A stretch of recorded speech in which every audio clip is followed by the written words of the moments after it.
Okay, can you hear me? You. I All mean, right. Guess we had some issues there, yeah, yeah. but we put enough facts out there, family. So Mhm. basically, um, we showed that we basically I think we successfully countered the facts that Henry Louis Gates placed on the record, the 1619 project placed on the record. Remember, Henry Louis Gates said that 400,000 acres of land was allotted to slaves after 1865, 40 acres per family. But after President Lincoln was assassinated, President Andrew Johnson canceled the program and took the land back and gave it back to the owners, the white planters. That's what Henry Louis Gates placed on the record, and we just demonstrated that that's not true at all. Okay, so let's continue with more facts here. Now, before, what is that noise there in the background?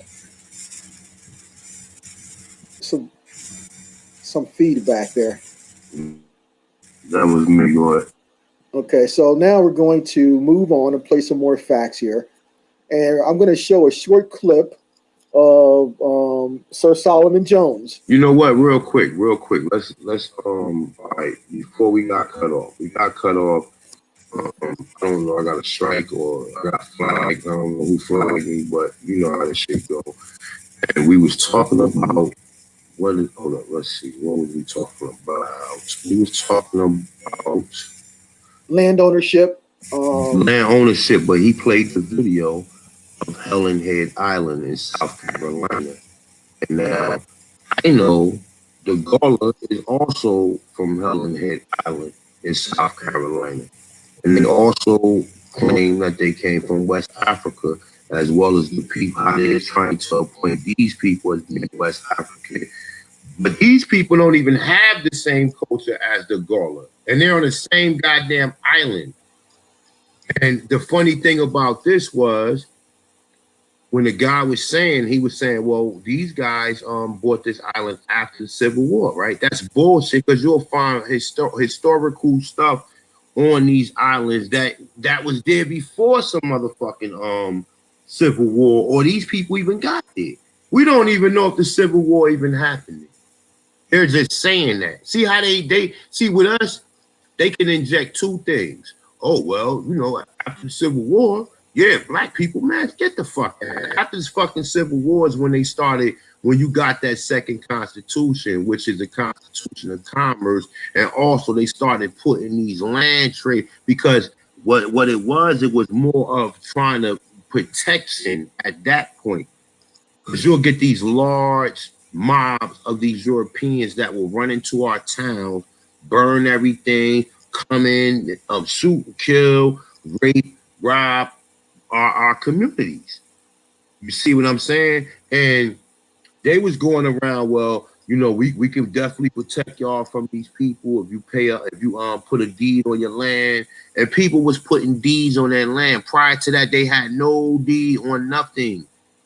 That was one way, you know what I'm saying? But now, like we talking about the Hilton Head Island, okay? Now, when you do the research to this, you'll find out that Yamasi was also there. And a Seminole, because it even tells you that these so-called people, it says, it's unique culture of the enslaved West Africans who inhabit the sea island of North Carolina, South Carolina, Georgia, and Florida. It sounds like the Yamasees to me, right? And I presented that, I believe when I was talking to Rob Boone, I presented the fact that the Gala Wars ain't nothing but the Seminole Wars. But the Seminole Wars ain't nothing but the so-called, what we deem Yamasee, and they're saying that these so-called black people who left, or the Yamasees was black, and then they're saying that it was slaves with them in the crowd, the people who they claim left and went to Florida. But that's just another story that they're saying. Now, I was just connecting before we move on. I was showing you guys this, right? Let me see real quick. Real quick, I'm gonna let the brother one. I just wanted to just start off from where we was at.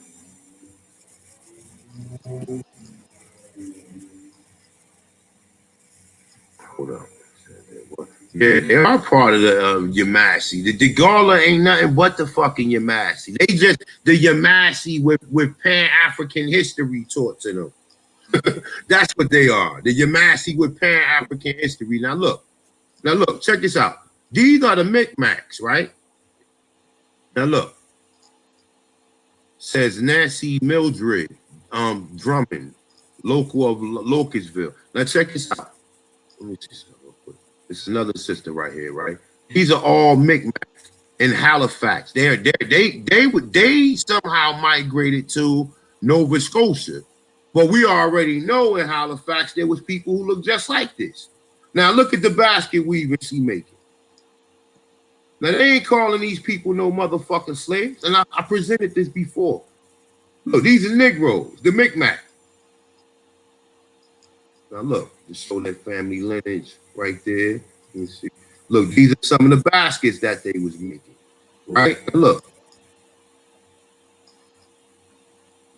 See the baskets. Now look, let's go to the Gala baskets.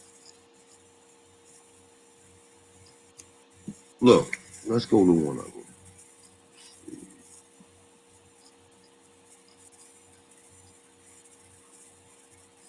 Let's see. I want to. Nah, let's go this one. This can I just want to show the people that since we was talking about that. All right, let's look at something like this one right here. Right, you see this one right here? Now look, we go back to the Micmac basket. Now there's a basket in here that's just like that. They got a bunch of different baskets in here. Let me see.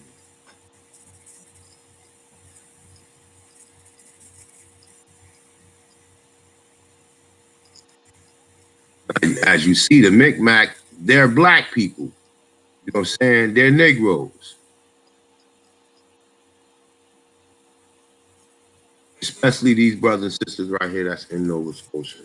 Hold on, I just wanted to see if I can see something.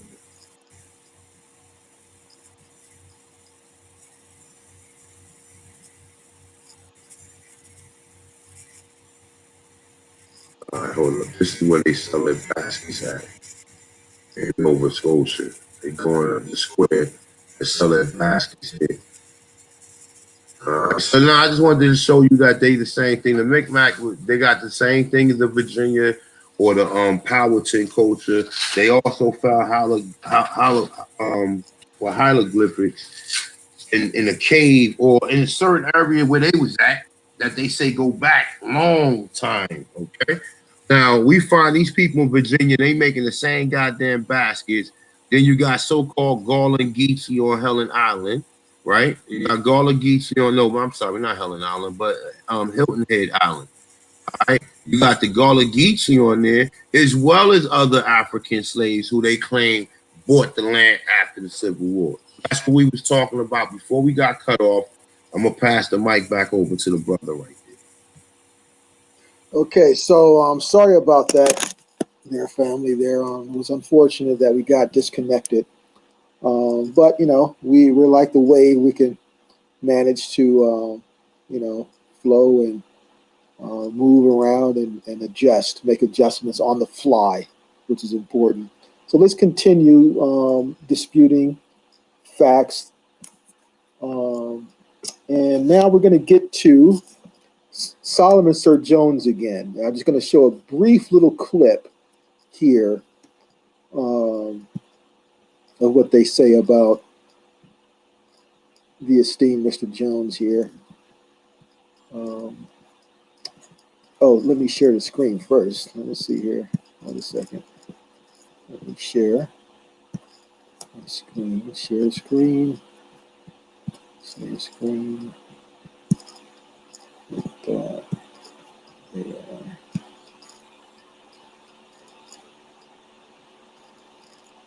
Okay. Can you see my screen? Can you see my screen? Peace to God, man. Peace to everybody checking, man. Peace, Lord, yo. Also, y'all figure more up in this nonetheless. Y'all Diva, peace Diva. These So this is other my brothers, screen right now, right? sir. Okay, here we go. So let's show this here short clip here.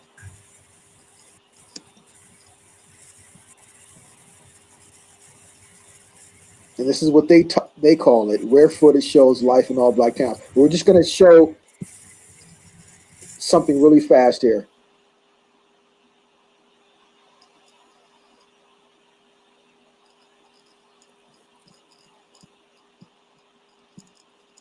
Oh, great. What the hell happened there?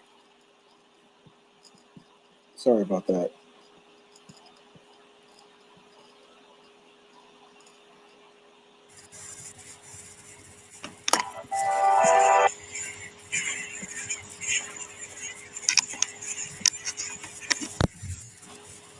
Okay, can you hear me? Yeah, we can do it. Can you see that? Reverend Solomon Sir Jones was the son of former slaves. You see that, family?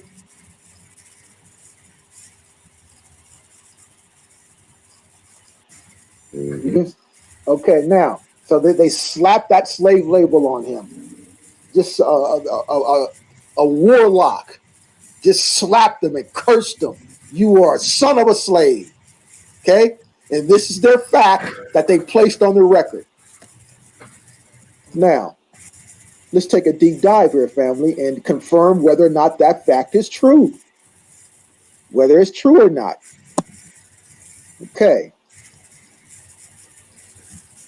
Let's go to this here. I have some information on Mr. Jones. Let's start off with presentation. Okay. Sir Solomon Jones. Let's first start off with the 18. Let's see here. What should I start with first? So they said he was son of former slaves. So let's start off with the 1850 census. Okay? Let's start with that one. Yeah, his father's name, by the way, is John Wesley Jones. John Wesley Jones. So let's pull up the 1850 census, family. Okay, and let's make sure you can see this here with me. Let's see here. Family copy desktop.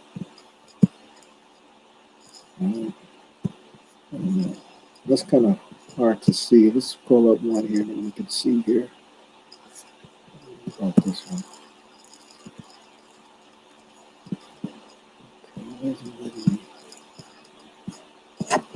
Control here. I need to control the zoom in and zoom out. Hold on a second here. Where is it?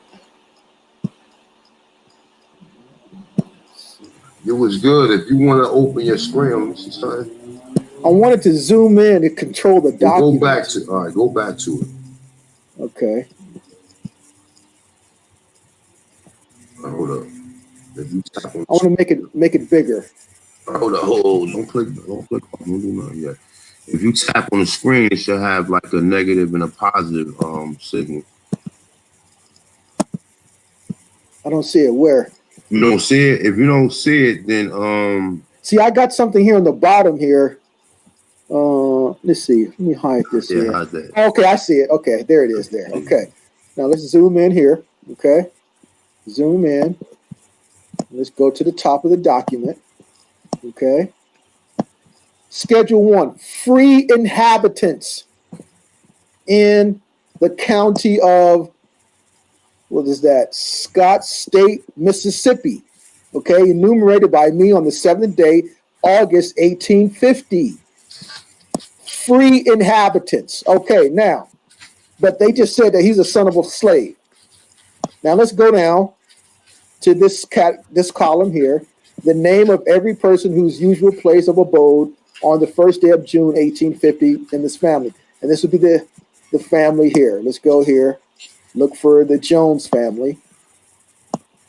Okay, this is 1850. Now, Solomon Sir Jones family was actually born in 1869. So he wasn't born yet. Okay, he wasn't born yet, but his father is on here and his grandfather, 1850. Let's go down here, right here. Okay, let's zoom in so you can see it. And let's look at that there. So it looks like this is the grandfather. Now his father's name is John Wesley, John W. Jones, and we see here. You see John W. At the time in 1850, his father was 19 years old. John W. Here's the Jones last name here, Mary Jones. That's his wife. I would no, maybe that's his daughter because she's 29. But let's look at the name. Looks like Jeremiah Jones, the grandfather, 48 years old in 1850, which means his grandfather was born in 1802. Okay. Now we see here farmer. Let's go up to the top of the column. Let's go up to the top of the column here. Okay. Let's go up to the top of the column so we know what we're dealing with here. Okay, profession, occupation, or trade of each male person over 15 years of age. That's the column. And you see here, farmer, right? Farmer. Let's go back down to where he is. His position here, right? Farmer. Okay, right here. Jeremiah Jones, 48, male farmer. Now, let's look at this here. What is this $150 about, right? Let's go to the top of the column. Right to the top of the column here, $150. Value of real estate owned. Let's read that again, family. Value of real estate owned. By whom? Free inhabitants. Where? In the state of Mississippi. What year? 1850. Well, that's before the Emancipation Proclamation. That's before 1865, people. What the hell is his grandfather doing owning land? I thought slaves couldn't own land, family. Henry Louis Gates, we just looked at his facts. He said slaves couldn't own land. We just read from the 1619 project that quoted a planter who said, quote, never allow any slave to lock or unlock any door, unquote, 1847. Slaves couldn't not only own a land, they couldn't unlock or lock the door of the slave master. This is how you dispute facts. They just said Solomon Sir Jones was son of slaves. We have the 1850 record of his daddy being a landowner, free inhabitants. Now, that's the 1850 census. Solomon Sir Jones was not born yet. His daddy was 19 years old. Right now, let's go down here a little bit here. So, let's see here. Let's scroll down. Because they also have a place of birth, okay? And right here, Jones, farmer, $150 value of land, real estate. He's born in South Carolina, okay? South Carolina. All right, now let's look at the 1860 census now. Okay, 1860 census. His father, John Wesley Jones. Okay, this is 1860, before Emancipation Proclamation, right? Before the so-called Civil War. Schedule 1, free inhabitants in the county, can't really read that, state, Georgia. Okay, so 1850, they're in Mississippi. 10 years later, 1860, they're in Georgia. Okay, free inhabitants, 1860, August 1860. All right? Now, let's go down to where the Jones family is located on this document.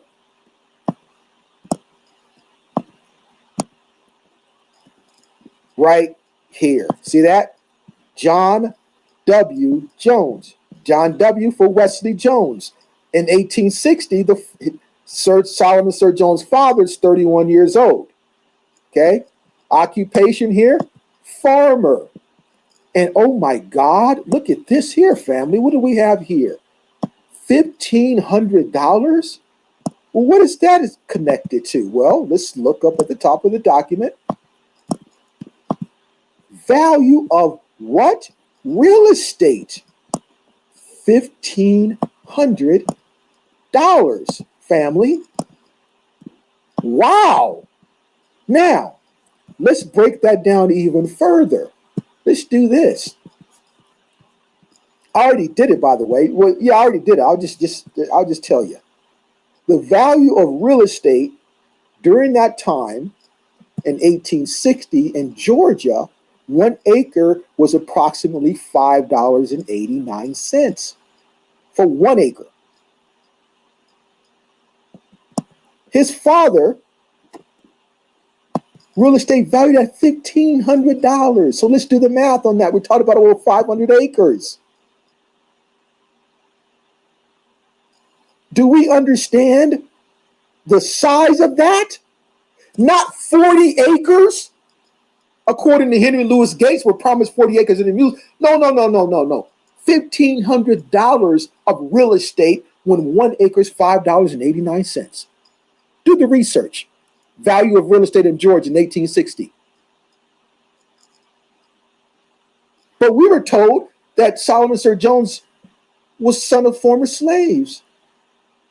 You see what these sorcerers do? You see how they operate? You see how they state stuff? They state stuff and it goes undisputed?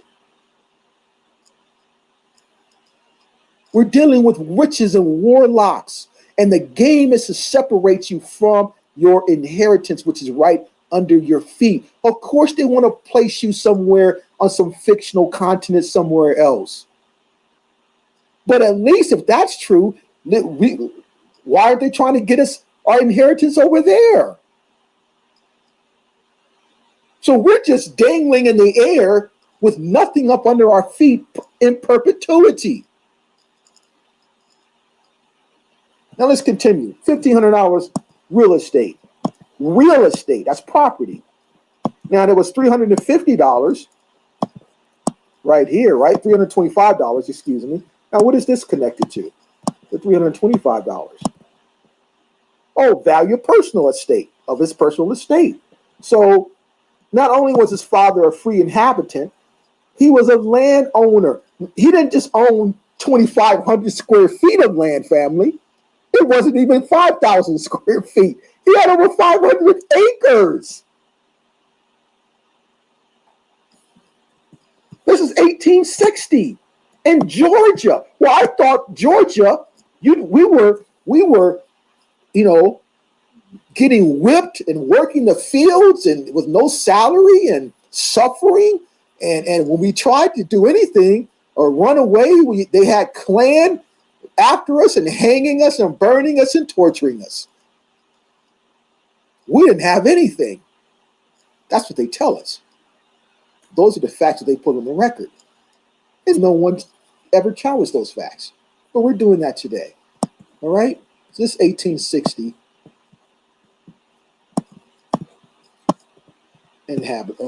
census. Now let's go to, of course, 1860. Solomon Sir Jones was not born yet. He was born in 1869.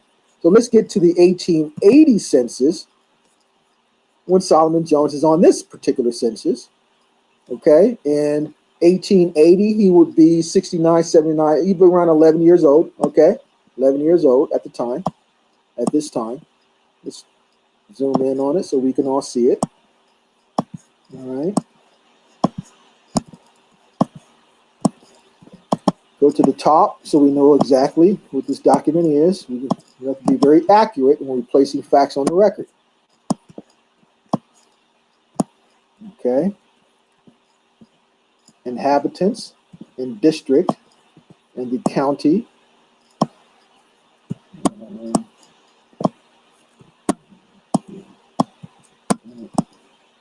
of Shelley, enumerated by me the 7th day of June, 1880. Okay. And state of Tennessee. This is where Solomon Sir Jones was born, in Tennessee. So we have his grandfather from South Carolina, who was also a landowner. We have his father from Georgia, also a landowner, an incredible landowner. And then, of course, his son, Solomon Jones, um, born in Tennessee. All right, now let's go down to this Jones family down here. Okay. Okay, let's go down here and find the Joneses. Keeping up with the Joneses, right? Let's do that.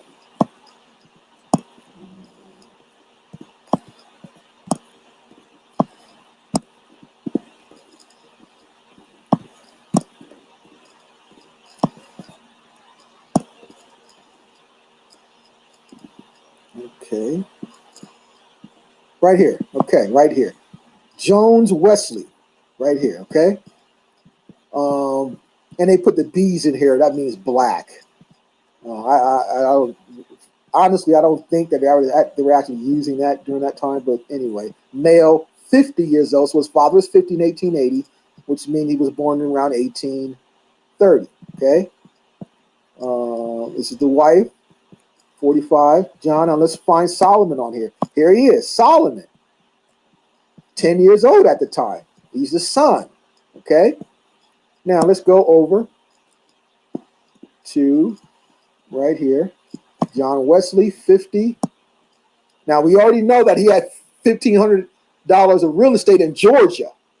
So the father is now in Tennessee. Right? Works on farm. Okay. His father is from South Carolina. His parents from South Carolina. But now we go up here to the category of real estate owned. So during this time in 1880 in Tennessee, let's see here. Do they have that section here? There's occupation, place of birth of father and mother. So there's no category on this census family in 1880 of real estate owned. Okay, so yeah, so that's an example there. We just confirmed that that's Solomon Sir Jones, and that his father was not a slave, although they made that statement. All right, so let's move on here. Now we're going to go to let me deal with let's put this out here, family, because this is a grand fiction. Let me show you something here. We're going to dispute this here. Several people have disputed this, but we're going to do it here again as well. Let's show something here. Let's get out of here and let's go here. Let's just type this in here.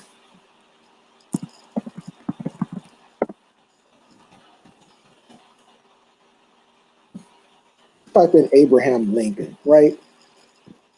Let's look at this. Look at these images of Abraham Lincoln, family. Look at this. Look at these images of Abraham Lincoln, right?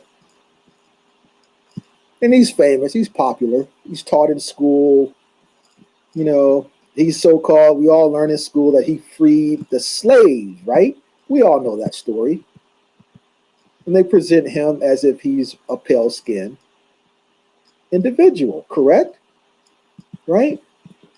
But now let's dispute that fact here. I just want to quickly show some information here. All right. Let's see here.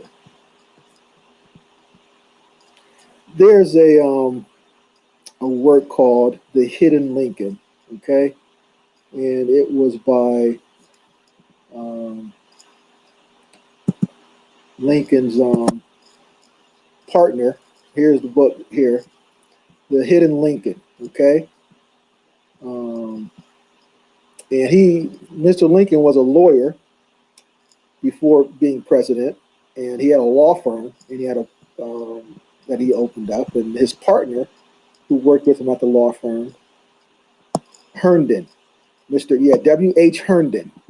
Okay, that's he was the also a lawyer who opened up the law firm with Lincoln, and so he wrote this book actually about his friend, Mr. Lincoln, and so he knew him personally, of course, because they worked together, and he gave a physical description of him. But before we get to that, this is interesting. This is in Illinois. This is what they called part of Southern Illinois in the 1800s during Lincoln's time.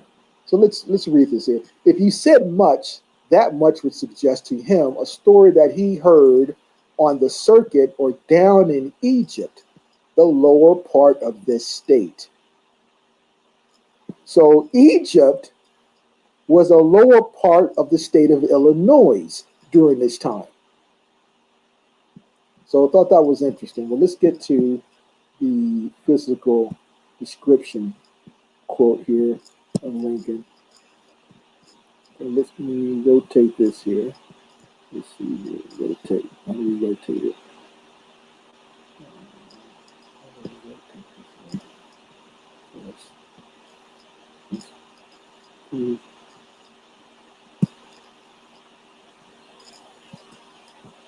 Okay. How do I rotate it? Oh. Okay. So can you see that, A1? Yeah, you good. Yeah, well, I thought there was a way I can rotate it towards.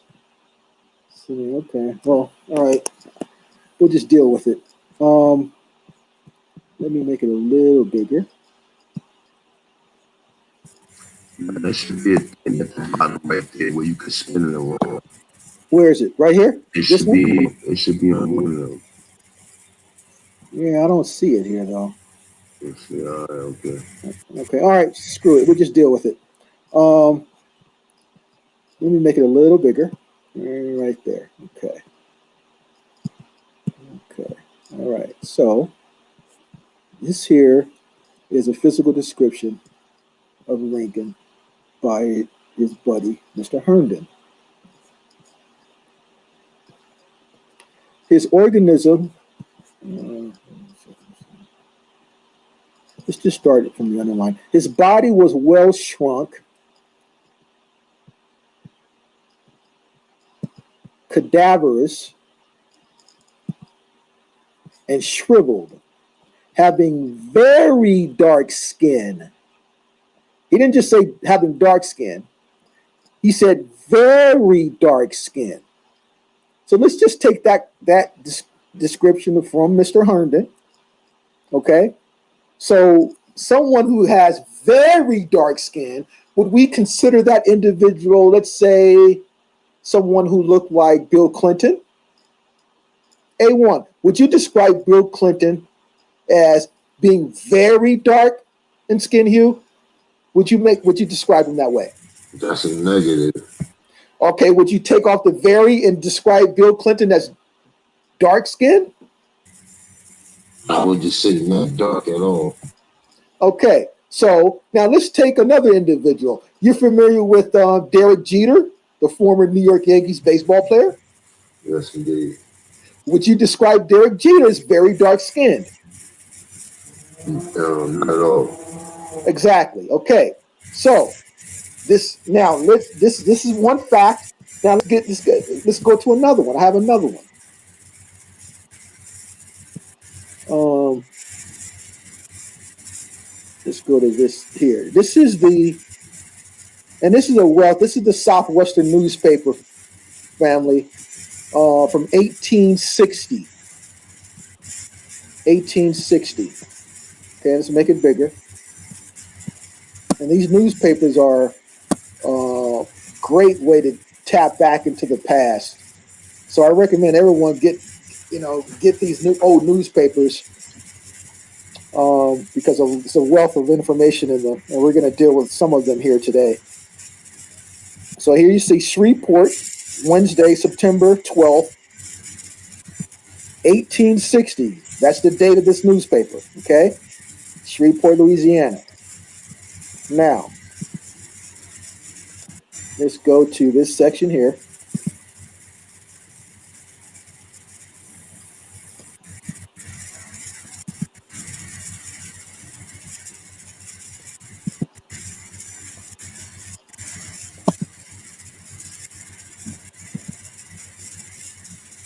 Okay, right here.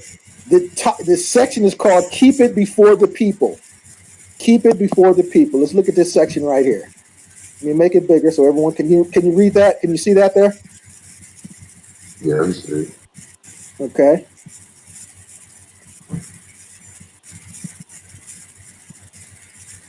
So Stephen A. Douglas dodged the vote on the compromise measures of 1850. So that Stephen A. Douglas was a competitor for the Cincinnati nomination in 1856. Let's go down here to the part here that's relevant. Oh, now Stephen A. Douglas family was also running for president. He was one of the competitors running with Lincoln for the presidency during this time. Okay. Okay, now let's look at this. This is the part we need to get to right here, right here, right here. Let's make it real nice and big so everyone can see it. Okay. That Stephen A. Douglas thought squatter sovereignty a more certain means to exclude slavery than the Wilmot Proviso. That he sought to engraft it on the Cincinnati platform by a strained construction and was not willing to give it up when the Supreme Court decided against him. That he said, it matters not how the Supreme Court decides the abstract question, unquote. Now, this is me, they're talking about Lincoln. That when Lincoln, the black Republican competitor of Stephen A. Douglas, pressed him at Freeport and he saw free soil and senatorial honors on one side and true democracy and defeat on the other. He bent the supple hinges of his knees to free soil and turned his back on true democracy and said, quote, the people of a territory can, by lawful means, exclude slavery from their limits prior to the formation of a state constitution, unquote. That the effect and purpose of Stephen A. Douglas's squatter sovereignty is to give the territories to the northern states and take from the southern people an equal participation in the immigration to and settlement thereof. That Stephen A. Douglas says by his squatter sovereignty to the northern people, quote, make me president and I'll give you control of the territories and enable you to exclude the southern people from any part or lot therein. That the purpose of Stephen A. Douglas is to barter away the equal and just rights of the South to the people of the North, and the consideration he expects is the presidency. Now let's continue here. The Boston Courier, alluding to the Union electoral ticket in Massachusetts, says, quote, truth is, such is the turn of the tide in Massachusetts that it will unquestionably sweep all before it in the fall election. Nothing could be more fortunate than the nomination made at Baltimore in the way of contributing to this result. The indications, not only in the city, but throughout the country, are unmistakable that the state is to be regenerated, unquote. Up, men and brethren everywhere, and at them. Up with the Constitution and the Union. Up with the flag of the national candidates. And down with the disunion and black republicanism and squatter sovereignty. Let's examine this, family. So black republicanism was dominating. This is 1860. Before 1865, nothing to do with Reconstruction, because when I hear that some people come out with, to explain the images of brothers in Congress in the 1800s, they say, that was Reconstruction. Well, wait a minute, this is before Reconstruction. This is September 12th, 1860. They're talking about suppressing the power and down with the disunion of black republicanism. In 1860, it didn't just pop up on September 12th, 1860, when this newspaper was issued out. Black republicanism didn't happen on September 12th, 1860. It was way before that to get to this point to be so dominant. How would black people be Republicans? Be the Republican in 1860 when they wasn't free in 1865.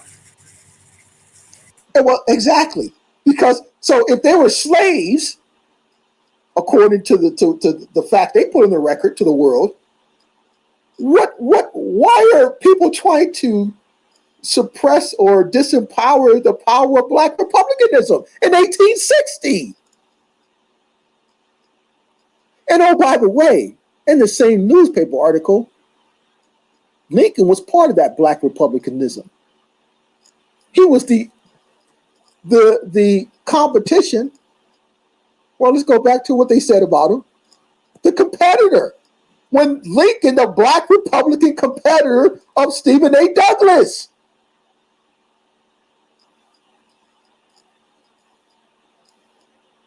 But this is not the fact this is not how they present Lincoln. I wonder what's the connection, because I'm quite sure all the freemen had to be Republican.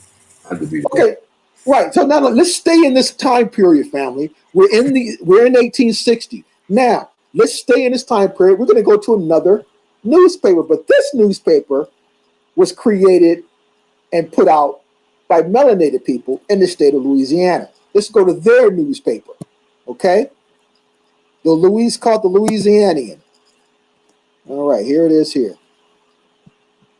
Let's make it bigger here. Make it real big for you. So right here, okay.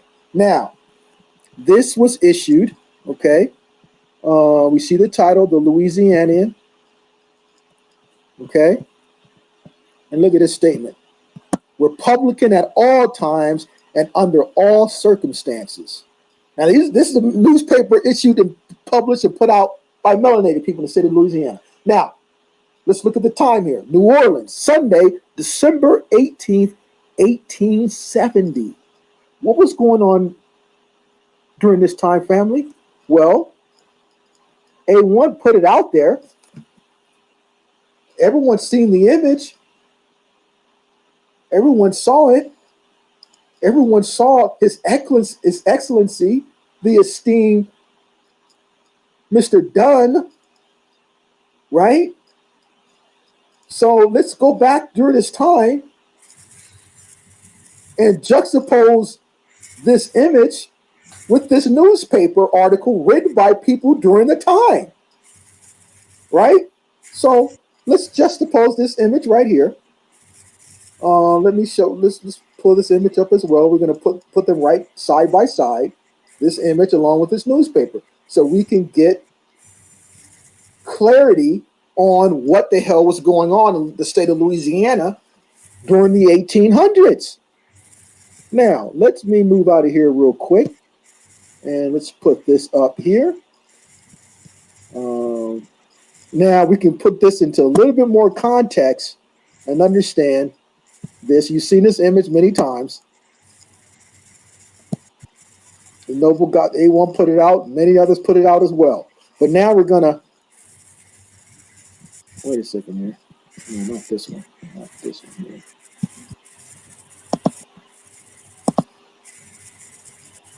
Oh, I don't have a good thought. Let's see.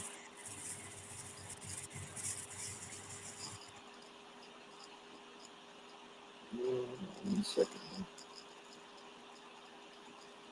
Let's see. Actual size. Okay. All right. Is this it here? Okay, here. Everyone's seen this image. Anyone put this image out?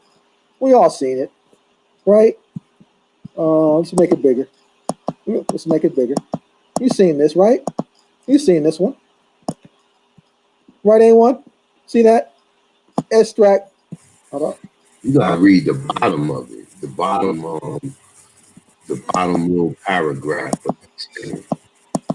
Yeah, but let's just start. I want to go. You can see that. Let's just go to the top over here, Yeah, real quick. Okay. So let's count them. Let's count the ways. 3, 6, 7, 8, 9, 10, 11, 12, 13, 14, 15, 16, 17 with Mr. Dunn in the middle. 18, 19, 20, 21, 22, 23, 24, 25, 26, 27, 28, 29, 30.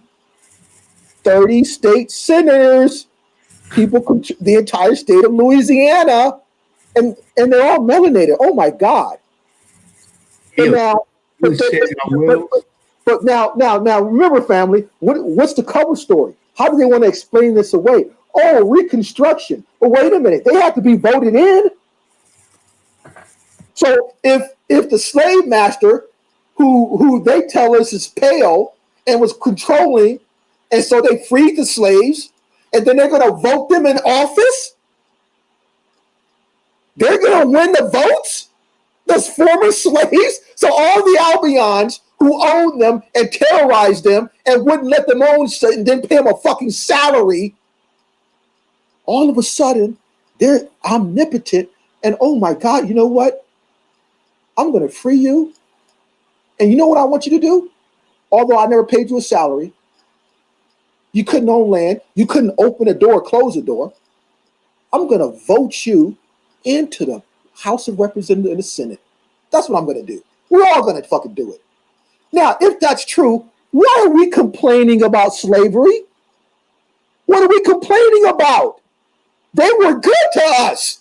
You can leave the plantation as a slave and run the damn state. Yeah, that sounds like some good slavery to me. How this is 2020 and 20 in the 1990s, 1960s. What state had all seats of melanated people in your lifetime? And they want to say that slavery was bad if it happened that the way they're talking about? According to this shit. Listen, think about it like this too, right? They purchased Louisiana, right? In what they said, what the early 1800s or late 1700s, if you will, right? Listen, so white people purchased this from white people who were supposed to be the French, right? But yeah, at the same time, the picture he's showing you are all Negroes in charge of everything in Louisiana. Okay? So we know these fuckers, the Louisiana Purchase is bullshit. That's because they typed up some shit and told you somebody sold you something, don't mean that it's true. Right. So now let's go back to the paper. Okay. Let's go back to that paper there. Where did it go? Let's see here. I'm going to find it here. Let's go back to that. Let's pull it out of here. Let's pull it right out of here. Okay. It's Louisiana right here. Okay, here we go. Now, let's go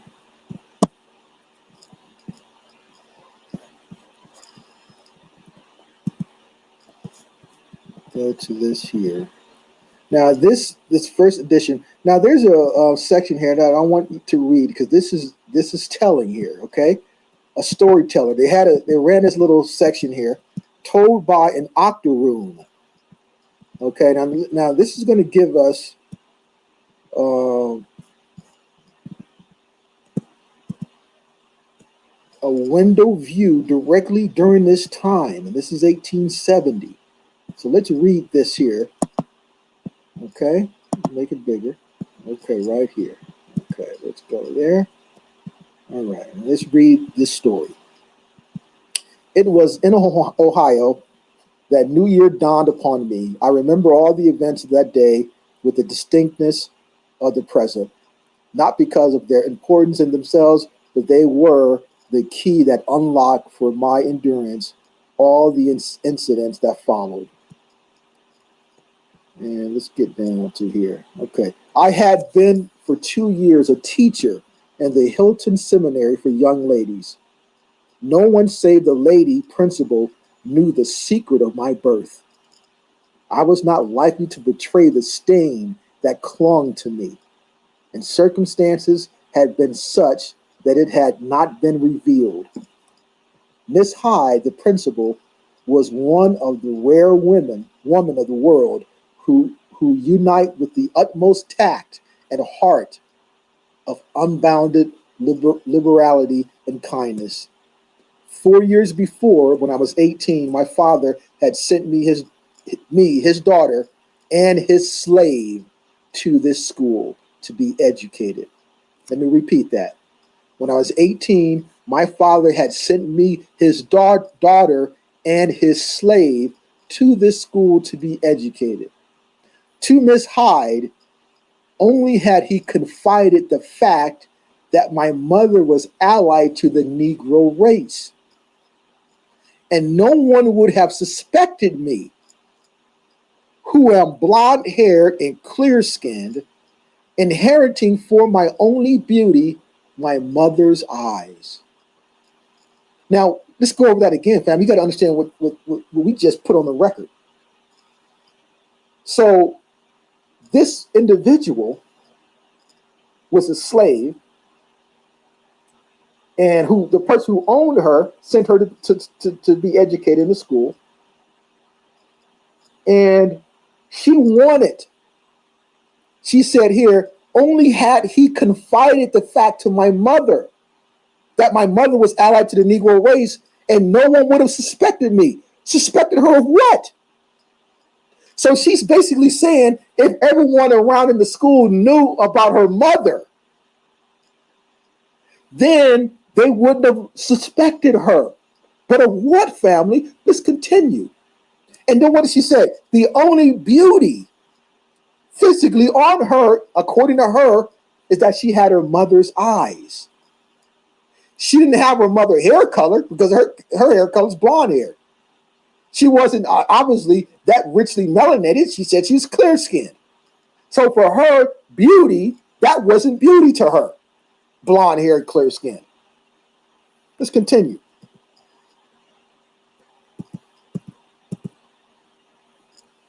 Okay, let's kind of go down here. At 20, I was graduated with all the honors of the school, and the day after receiving my diploma came news of my father's death. He had been kind, but grief such as legitimate daughters feel could not be mine. It was a horror untold and unspeakable. My father had been the barrier between me and what appeared to me an eternal damnation. Never shall I forget the look that came to Mrs. Hyde's face when I told her the contents of the lawyer's letter. She looked at me with divine pity in her eyes. She did not speak, but with a quick impulse movement, she took my hands and kissed my forehead and then left me.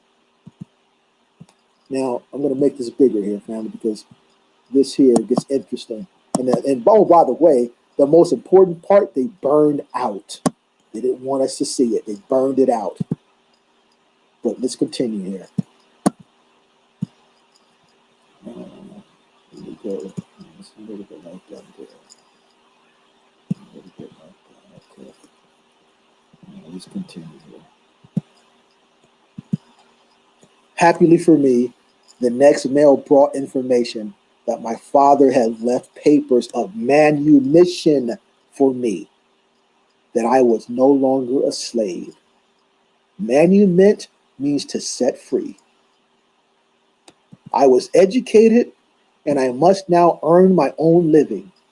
I thought of this with an exultation impossible to describe. Only one who has been the property of another can know this sense of freedom, so exquisite and so new. It was then that Miss Hyde offered me a place as teacher in the seminary. And let's move up to the next column.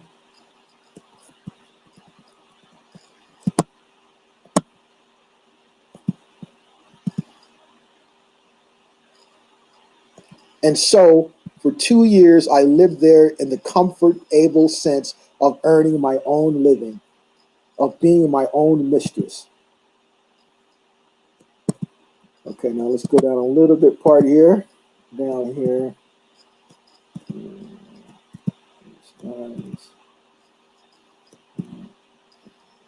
Okay, here. Let's start here. I was white. I was unknown. With pride, I felt I was the peer of any woman in the land.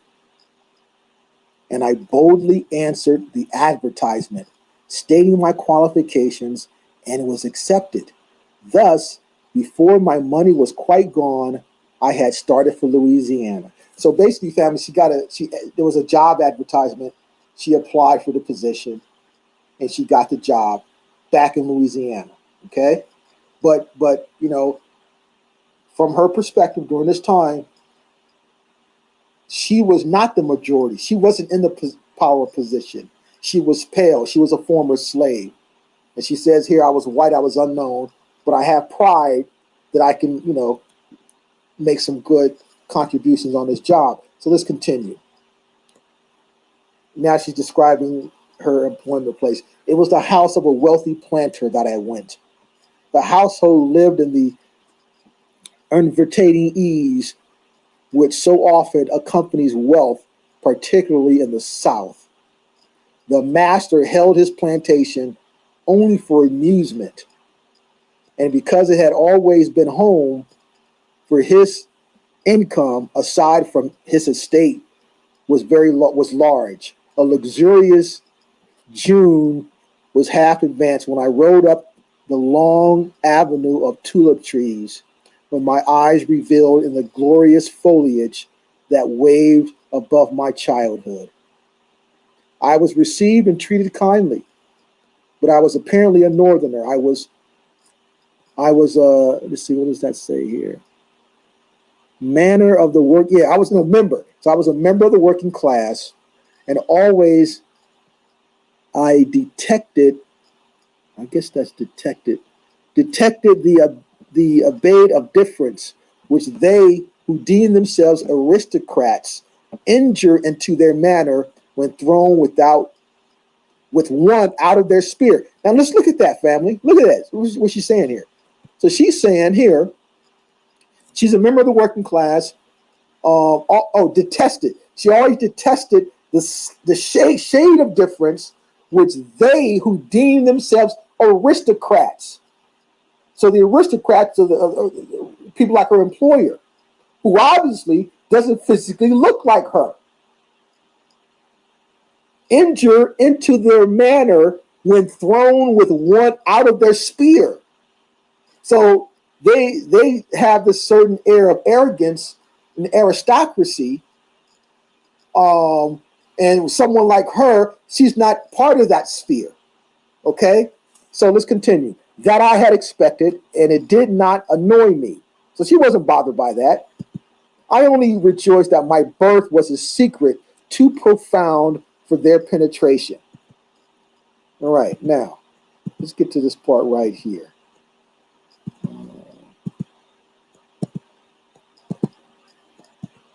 Okay, here.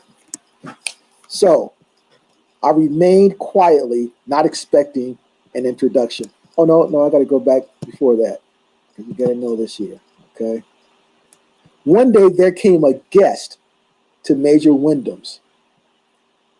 Okay, someone came over to the plantation. I was on the veranda with two children who were my charges. I guess he was taking care of those children. That was her job. When a horseman came up the carriage drive, gaily saluting my employer and his wife, who were walking up and down the graveled space in front. I remained quietly, not expecting an introduction, but the stranger glanced my way in, what is that there? Such a manner that Mrs. Wyndham was too well bred not to yield to his apparent expectation, and she named me to him, not undeceiving him. He was slight and pale and blue-eyed. He would have looked he would have looked almost frail, but for something I know not what of inward impetuous tire that was apparent as the light behind porcelain is visible. Okay, so this guy that came to the plantation, she describes him as slight, pale, and blue-eyed. Okay, now let's move on down here. Remember that. Okay, keep that in mind. Okay, now even his address was somehow poetical, an outflowing of his beautiful nature, and yet he knew that his, what is that there, manner was different from everyday appearance of people. Let's repeat that.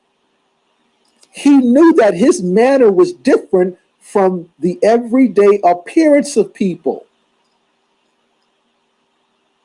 So again, he's not fitting in with the majority of the people who are in control. Let's continue. And he would smile whimsically to himself when he was betrayed to a comparison which neither Major Wyndham nor his wife could understand. He must have soon discovered what was my position in the family, but I saw no difference in his behavior to me, which was from the first categorized by a careless, sweet courtesy, which was very charming. Now, this gets to the nitty gritty here. I wondered what was his occupation, his profession. For though I was sure he was blessed with money, I wished much that he might have higher ideas of life than what his. Now, this is where they start scratching the stuff out, family, but we're going to look at this very closely, okay? Let me make it bigger. Just they burned this section out, but I'm going to show you why they burned it out. Okay, so let's look here. Thought he was sure he was blessed with money, right here. Let's make this out. I wished much that he might have higher ideas of life, that what his prudent, looks like that's prudent,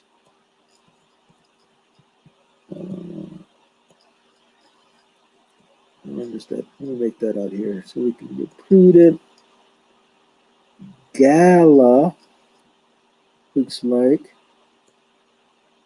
the gala day appearance here seemed, right, to indicate I do not know, this burned that out, but I had never, okay, but I had never thought, they burned that out. So I had never thought something here looks like could be impossibility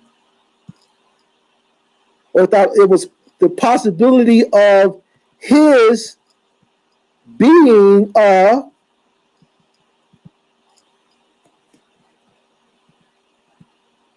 slave, a hold. They took it out. Slave holder. So she thought it was impossible that someone who looked like him could be a slave holder. That's why they burned it out.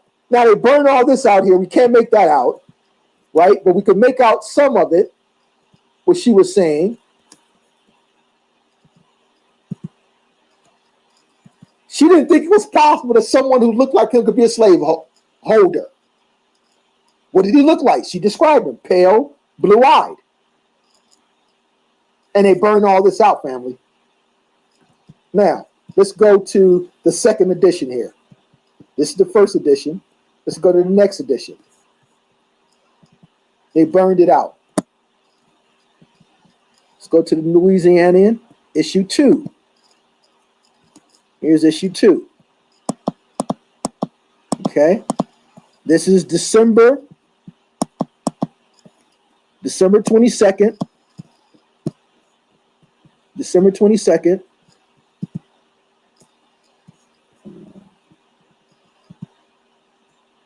What the hell happened here? What the hell? Okay. December 22nd, 1870 version there. Okay.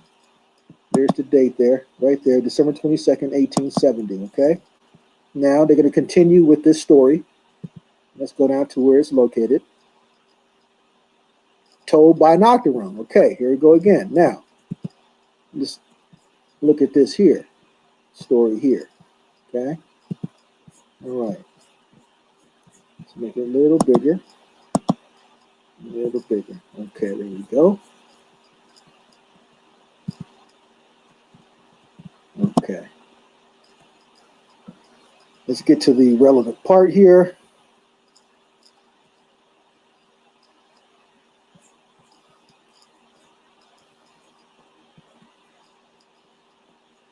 Okay.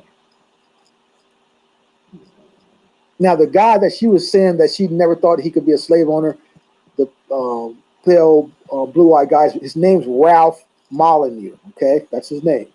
So let's get to the relevant part here.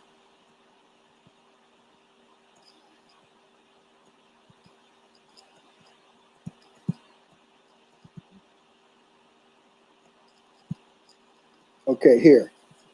So, in a few moments, we came down and found Ralph reading a letter which had just been brought.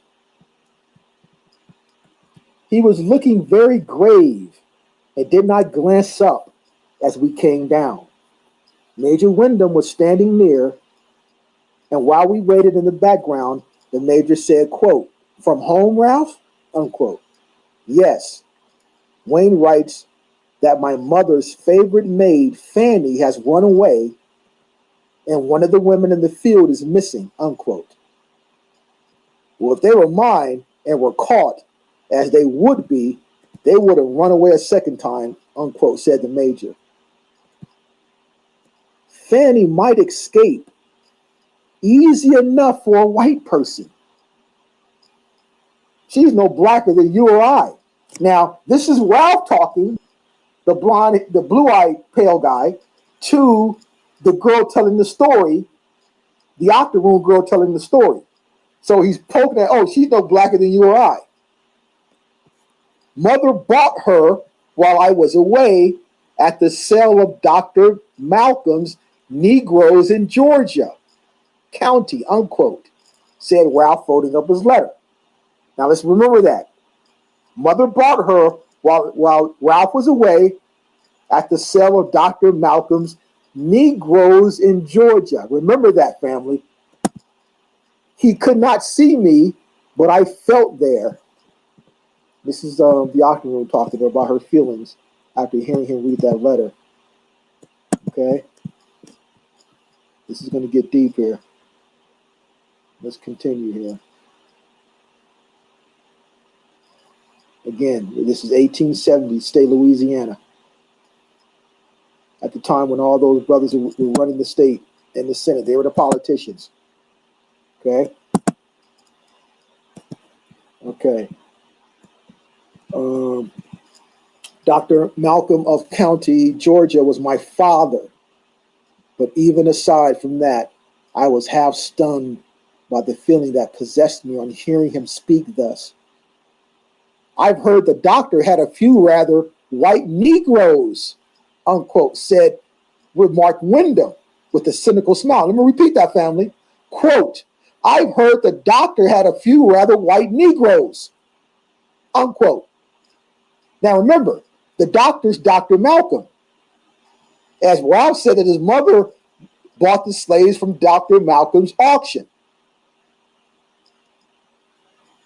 White Negroes. Let's continue. Let them go. I shan't hunt them up, said Ralph, referring to his own property.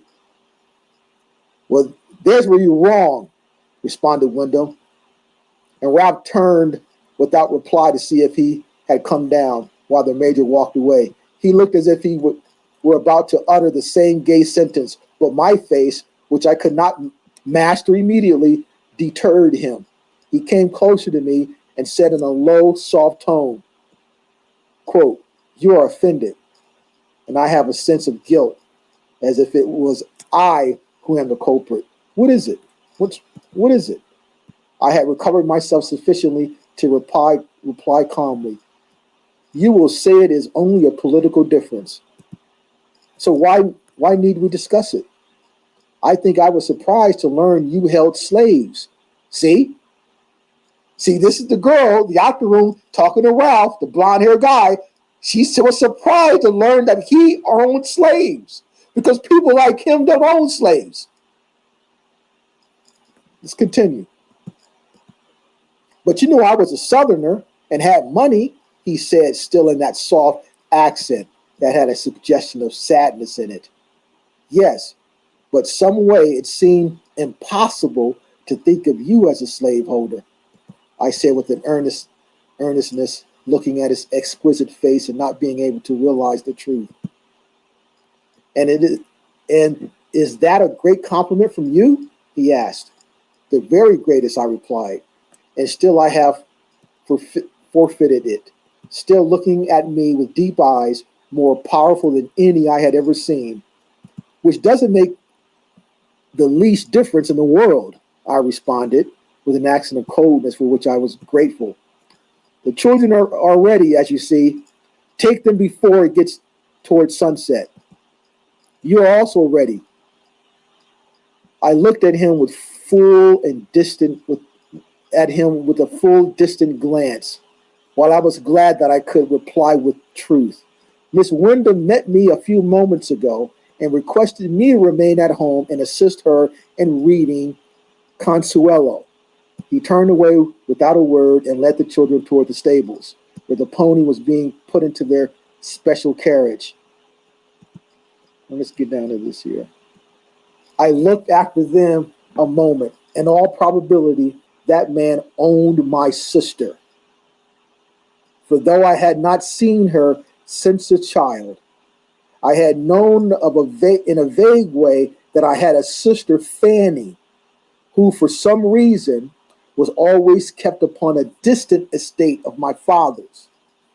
She was not his favorite, and I was, and now after years of entire ignorance concerning her, I heard of her in this way. See that? So the runaway maid Fanny was this girl's sister, whom they called a white Negro. 1870 family.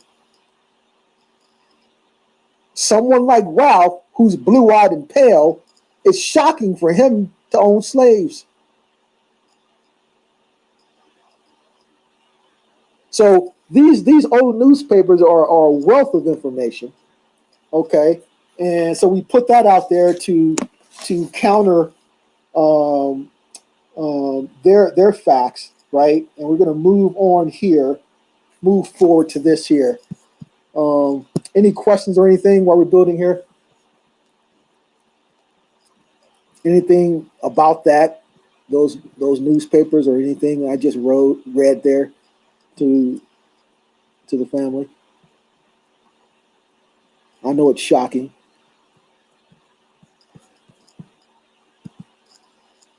I know that. Let's get to this here. So we want to talk about the Yamasee for a second here. Um, can you hear me, anyone?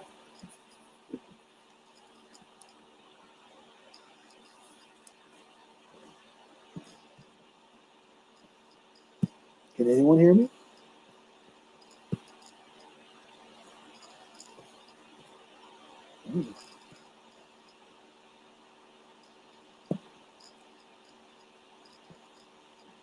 Oh, okay. So Eagle Hawk put in a one. Okay, great. All right. So let me continue here.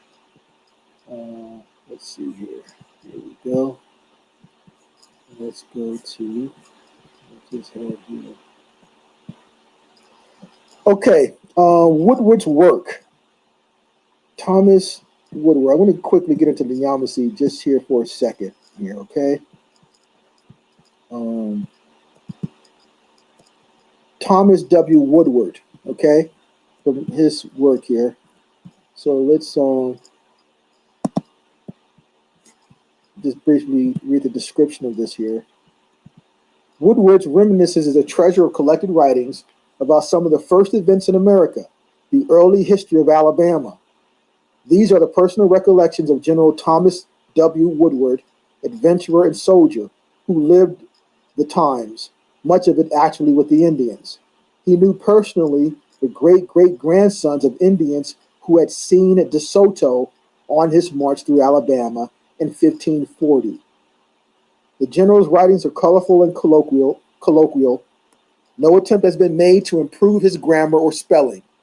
The publishers feel that it is far more interesting to the reader, perhaps, to keep the book just as Woodward penned it.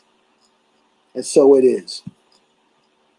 So let's get into some of this here. And I just want to show here. Let's get to the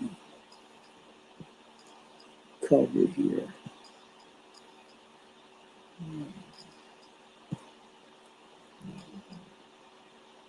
Let's see. The description. Okay. Right here. All right. So in this same book by Thomas Woodward, on page 112, we have a physical description of so-called Yamasee Indians during the time. First-hand account. Let's read it. I think he locates the Yamasees, I write from memory, in the middle and eastern portions of Florida, and says they were occupying the country when the Creeks came.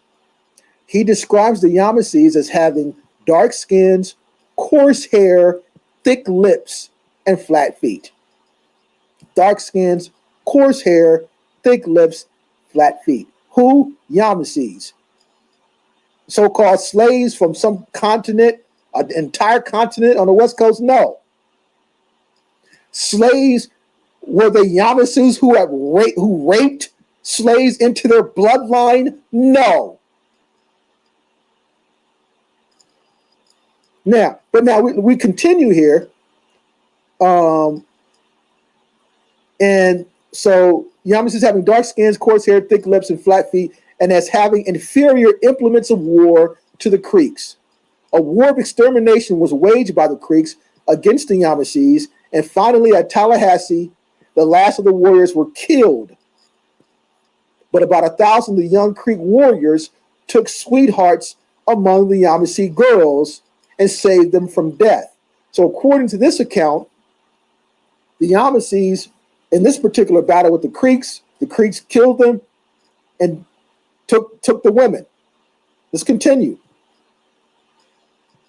According to a law among the Creeks, these were required to remain out of the nation a year for purification.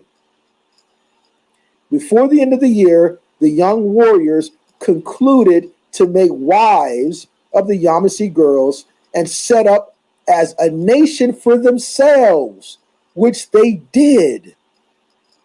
Let's repeat this here, prose here, family. So basically, the Creeks defeated the Yamasees, took the females, but according to Creek law and tradition, warriors who go out must stay out for a year for purification before coming back to the Creek Nation. But these particular warriors decided to marry these girls and form their own nation.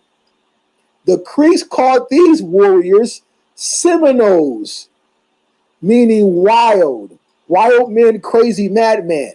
These Seminoles were afterwards joined by the outlaws and runaways from all other nations and soon became a formidable nation, as Uncle Sam knows. So according to this account, the Seminoles were Creek warriors who had married Yamasee women, according to this account. So we put that out there, but here's a physical description of a so-called Indian nation, being the Yamasee, of what they looked like. First-hand account, not from a pen of a sorcerer.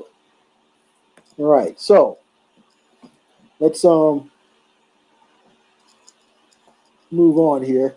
Oh, let's get to this right here. No, let's get to this. This is very, very powerful, people, family here. Let's get to this right here, because this is gonna blow everything up right here. And it's been with us the entire time. Everyone has it, but I like to look at the details. So let's go to this here. I will post this up here.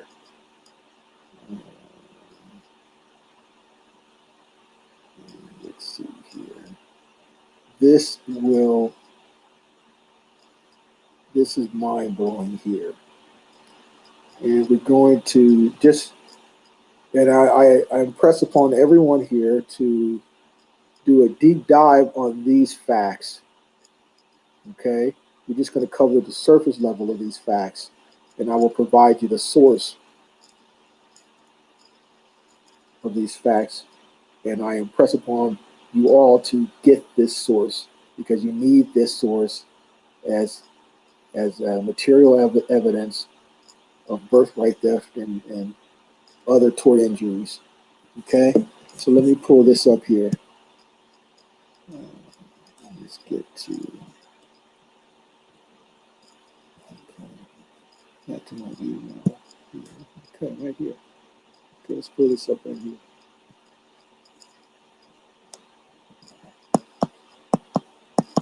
Okay, here. And this is a quote, okay? And this quote is actually from a book that most of you have, White Cargo, okay? But we got to pay close attention to the details, because they leave truths there. We got to pull those crumbs out, those details, and oh my God, they are earth-shattering, paradigm shifting. Let's read this here. Professor Hanlon informs us that legislators in Virginia sought to cover up the record of white bondage and its equivalence to Negro servitude. Quote, the compiler of the Virginia laws codifying black slavery for the first time then takes the liberty of altering texts to bring earlier legislation into line with his own new notions. Just make sure everyone understands this here. The compiler of the Virginia laws, codifying black slavery for the first time, he took it upon himself to change the other documents that came before him. And since we're talking Virginia, now we're going to get to this guy who actually did it, because I want to give you the source, and you always got to get it for your records. This was in 1823. This legislator in 1823 took legal documents before him. And since we're talking Virginia, when the Virginia company set up the colony there, we're talking the 1600s. So 200 years of legal documents referring to the indigenous people or other melanated people. This guy in 1823, for the first time, what did he do? Well, let's continue. For examples of alterations to insert the word slave as, oh shit. Wow, sorry about that. Let's pull this. Let's put that there. There. Okay, there. Examples of alterations to insert the word slave as a reference to blacks in Virginia when it had not been used to describe them that way before. Let's repeat that again, family. Let's say it again.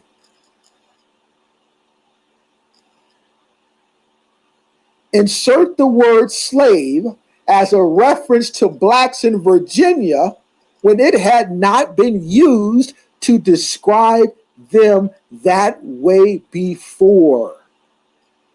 This is 1823. This is 100 years before Walter Plecker.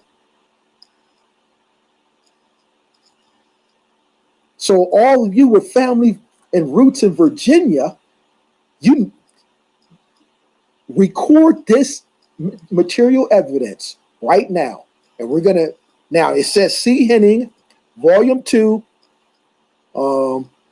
page 3, 170, 283, and 490. Now let's figure out who this Henning is. Let's go to the source.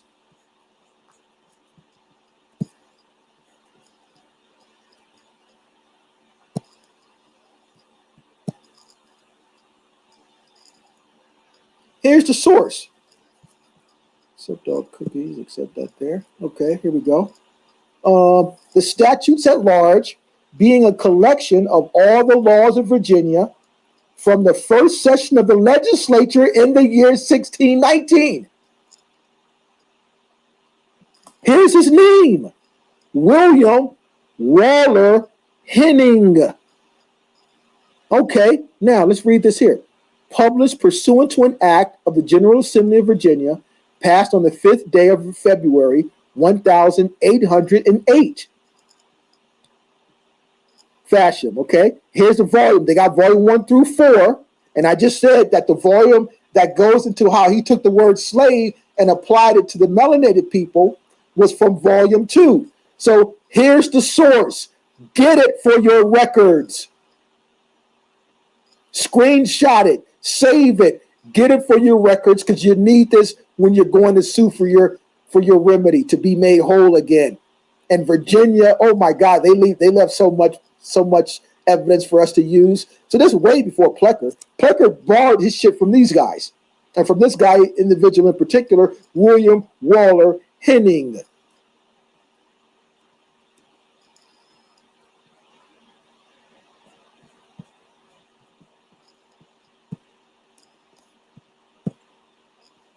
We got to go back to that, family, because that just blows everything up. This disputes everything. This puts everything in a question here. Professor Hanlon informs us that legislators in Virginia sought to cover up the record of white bondage and its equivalence to Negro servitude. The compiler of the Virginia laws codifying black slavery for the first time then takes the liberty of altering texts to bring earlier legislation into line with his own new notions. An example of that, he insert the word slave as a reference to blacks in Virginia when it had not been used to describe them that way before. This is the catalyst from 1823 to spin all these fictional narratives about us. They create curriculum from elementary, junior high, high schools, university. It goes all over the world. This is a direct injury.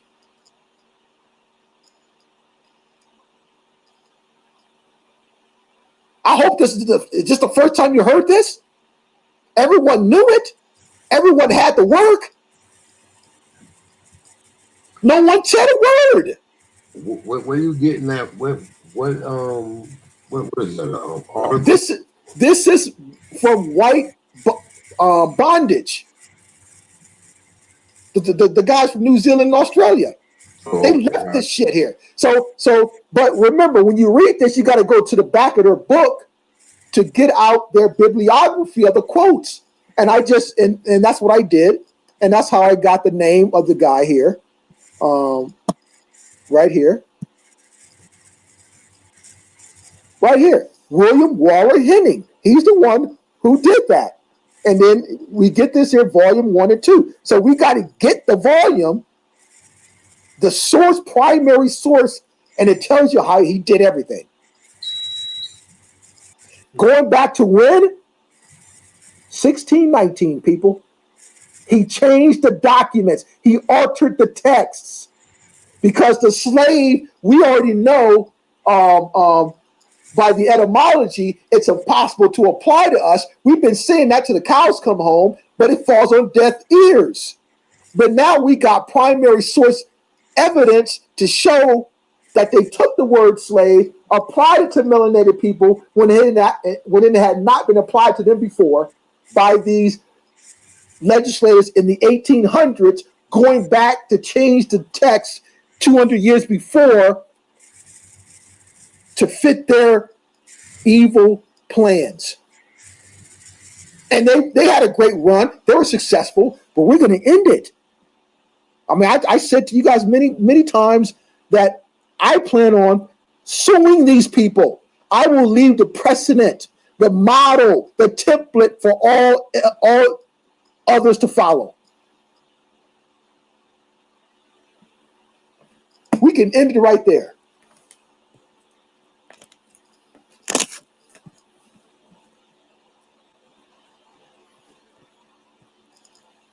And we can open it up for questioning there. I mean, I got more, so much more. We'll have a part 2 of this. Yeah, man, that's some good money right there, man. Yeah, shit. Ooh.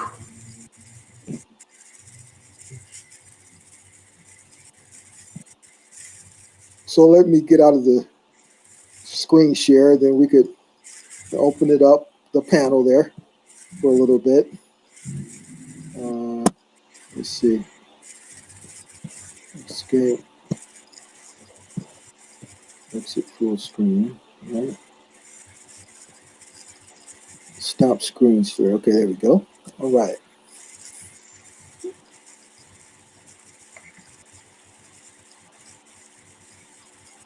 Hold it, give me 1 second. Let's see.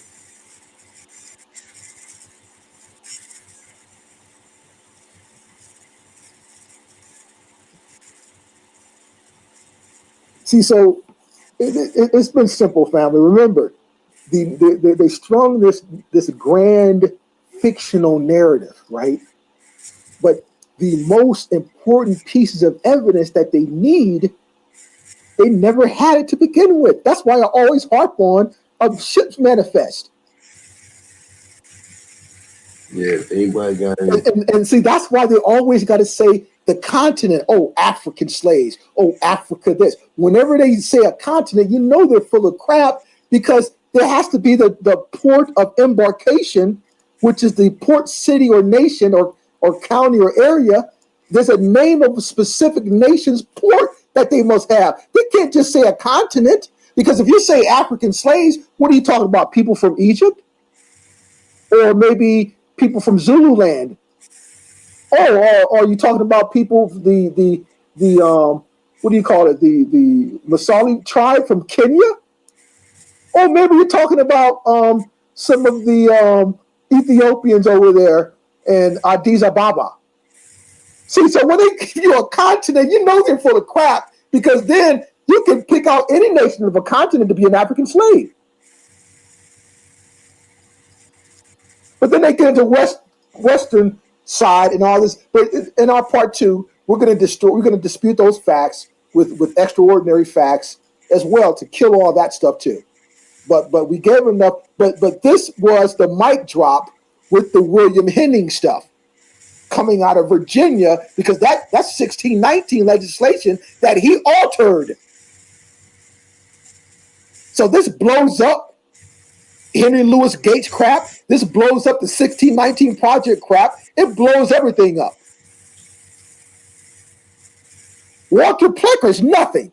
He's a baby in this, but he's a defendant, but he's nothing. It's people way before him who set all this stuff up. That's a fact, man. Hold up. Anybody want to come in and ask the brother a question, man? Link is in the chat room. Let's make it quick because it's getting kind of late. So, yeah, I know it's late. Yeah. No, I ain't. I'm just telling the brothers and sisters who come through, make it, just be direct and brief. I mean, I know it's shocking, and it's it's shocking, Mm-hmm.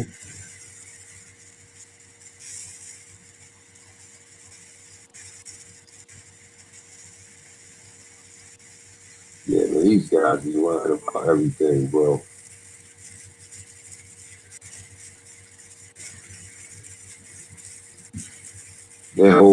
This whole history in America is a goddamn lie. And like I was telling my man, I said, listen, bro, when they did the Reconstruction, and that piece right there you just read had something to do with it too.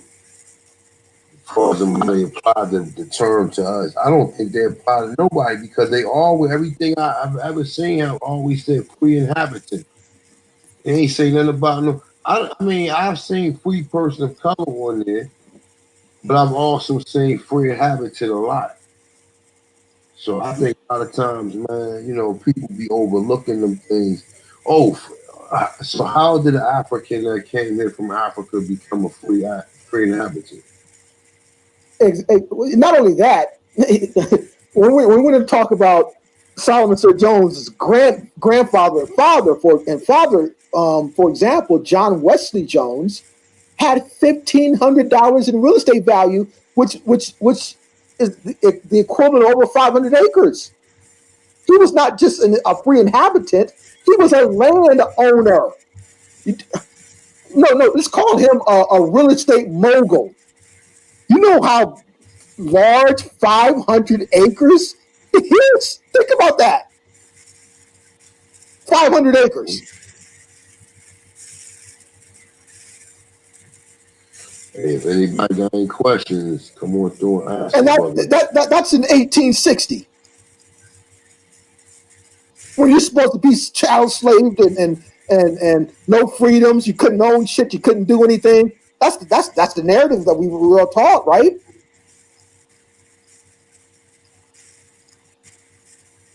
Yeah, that's the narrative we always taught.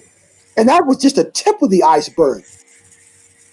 I haven't even, I plan on getting into the newspaper articles about the 1898 Wilmington, North Carolina incident. We're going to say that another time.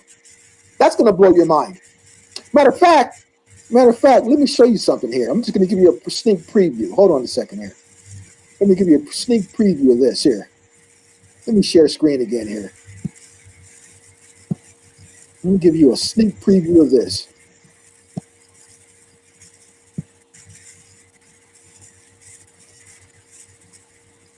All right, let's see here. Let's go to this right here. Presentation, right? Right here. Okay, North Carolina.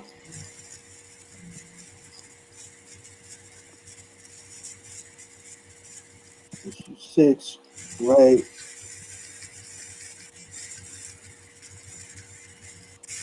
Is this it?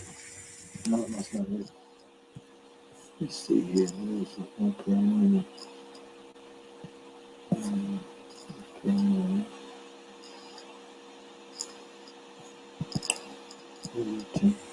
Oh, right here. Can you see that, A1? The News and Observer? Yes, sir.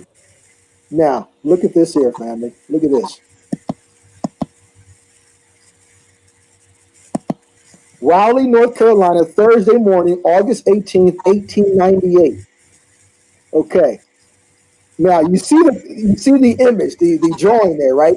So that's a brother in the middle, and these are Albion women. But let's see what's going on. They explain what's going on here. Let's read it.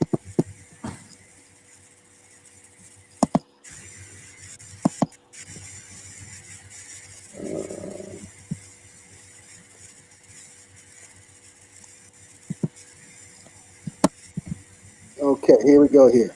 So this brother's name is Jim Young. The Negro politician is at the head of the Committee on Education in the state white institution for the blind located at Raleigh.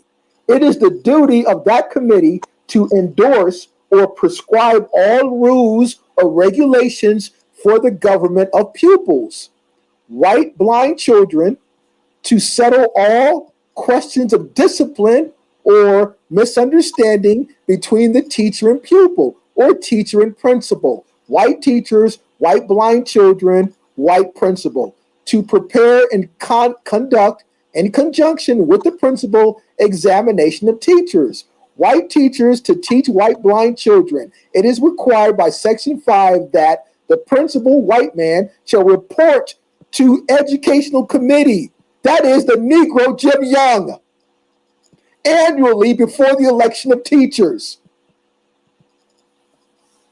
White teachers upon the work of several teachers, their relative efficiency and their improvement professionally, and the following additional power is conferred upon this Negro politician. Teachers, white ladies, shall instruct their pupils under the direction of the principal and the educational committee. Jim Young is the committee. So here's an institution for pale children who's blind, and their teachers and principals must function to operate this institution at the direction of their boss, Jim Young, 1898.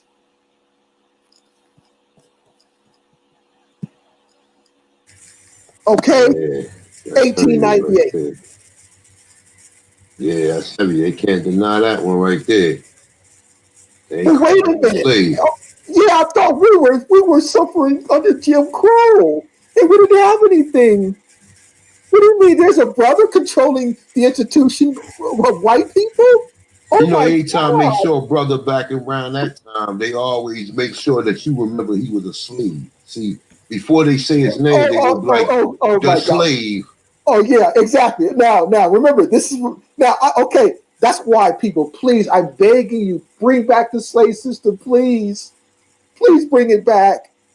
He's We got a brothers running the tuxedo. plantations, ruling institutions, becoming state senators. Come on, This people. motherfucker got a tuxedo on. OJ Dunn. OJ Dunn had a motherfucking a chair with wheels in it. He had a like an office chair. If you look at his office chair, it had wheels at the bottom of it in the 1800s. Oh, you want to see some more? Hold on, I got more. As they want you like to say it. I got more. Hold on, another sneak peek. Hold on, people. Here we get another preview here. We're not gonna do a deep dive. We're just gonna just touch the surface. Little preview here. A trailer. Like Hollywood likes to run trailers, right? Look at this here.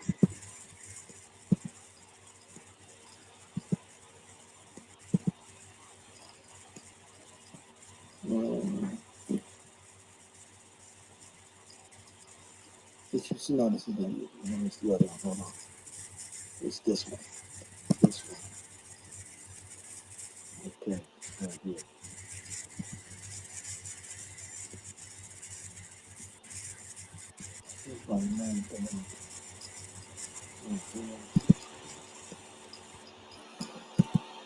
So we got someone on the Oh panel. yeah, look at this. Look at this Eva here. Glenn Okay. in the studio. Peace, sister.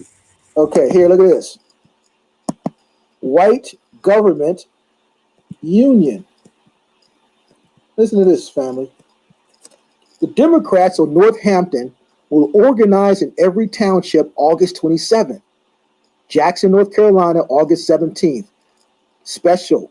The meeting of the County Democratic Executive Committee held here today unanimously decided to form white government union in each precinct in the county. Saturday the 27th is the day named for the organization. The white men of Northampton are determined to get together and will do so through these unions. Wait a minute. They're trying to form a union on the 27th of September in 1898? I thought they already had the control of every fucking thing. They're trying to rise up in power and form their own government unions? Oh, say it's not so. Oh my God. August 1898. All right, that's a little sneak preview there. Let me exit the studio here. I ain't got no noise, but somebody dropped a bomb on that.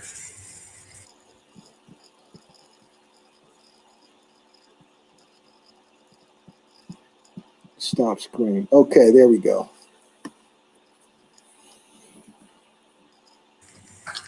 Shit, I guess everybody clear. Ain't nobody got no questions on this one.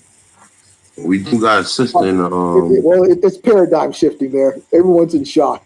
Everyone's in shock. shit. I mean, when you show facts, man, what's understood don't need to be explained. You know what I'm saying? Like, especially when you see it for yourself. Yeah, the Sister Diva has her mic. You're muted there. She has to unmute herself.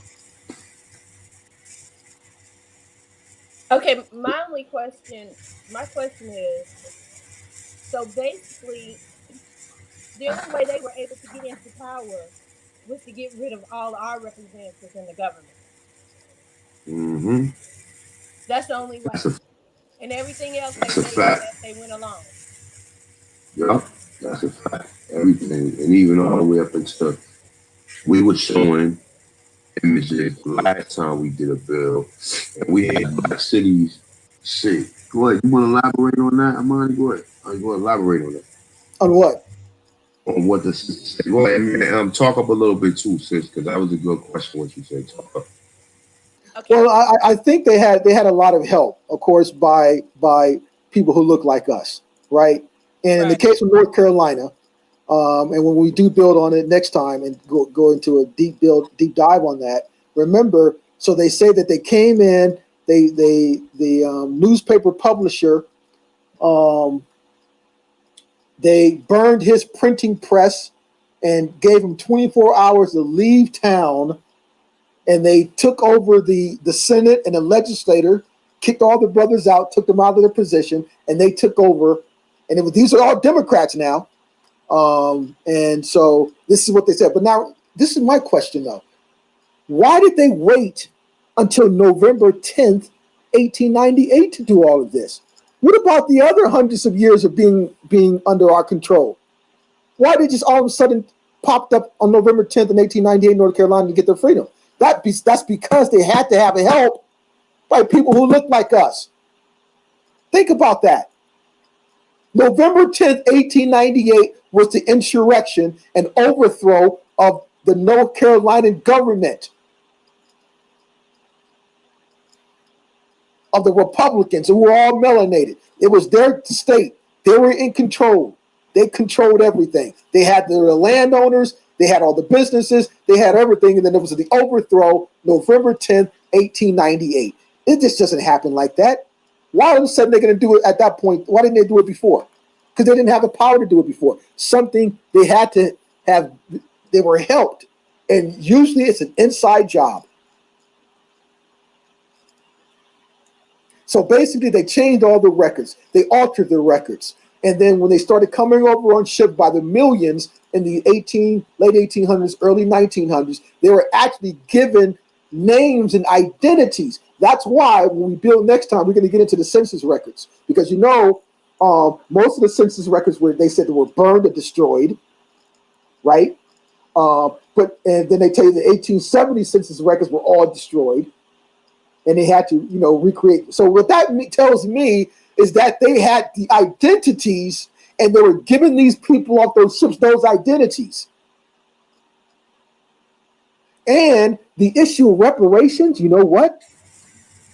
The real slaves, the Peltian Europeans, they were given their reparations. How else do you explain when they were given the Homestead Act, when they poured into Oklahoma and they were given land and all through the South? They were given all these acres and acres of land. That was their 40 acres and a mule. It was given to the real slaves. Yeah. Prior to that, they couldn't own no land. So if they couldn't own no land, then how did, and that's what the secession war was for. I'm thinking that they let them the slaves fight, and as a result of them fighting, they gave them land to take over the government. That's what I think the Civil War was about. Right. I mean, that's one element. There's other elements that they're saying. They call it the secession war. Because when you look up the secession war, it talks about land section. Yes, exactly. I'm sorry, but I don't know about nobody else, but I feel like I've been hoodwinked to the highest degree. And You ain't that shouldn't feel like that. You have been. You should feel like that. You feel like that because you have been. I have been right along with you. Go ahead, sis. I mean, we sat in 12 years of schooling, learning that Abraham Lincoln was a white man, that he freed the slaves. His whole purpose was to free the slaves. I mean, just everything was a whole total lie. It was told Yeah. all the way backwards. It was told in reverse. Yes. And Ridiculousness. That's what it was called. That's what it's called. Ridiculousness. then with the religious part of it, they was selling us out. I believe the religious end, the Baptists and the AME and the Episcopals, they was selling us up the river. Oh yeah, Mm-hmm. yeah. Those are the enemies. Those are the real enemies. Yes, those are the real enemies. Their mission statement and objective was to separate the Aboriginals from the land. And how do you do that? You disconnect them, and that's when you came up with the whole fictional narrative that they were from another continent. Mm. So you push that narrative, and then you'll be able to control interest in the land right up under their feet there. So they had to disconnect the Aboriginals from their state, mentally, psychologically, spiritually.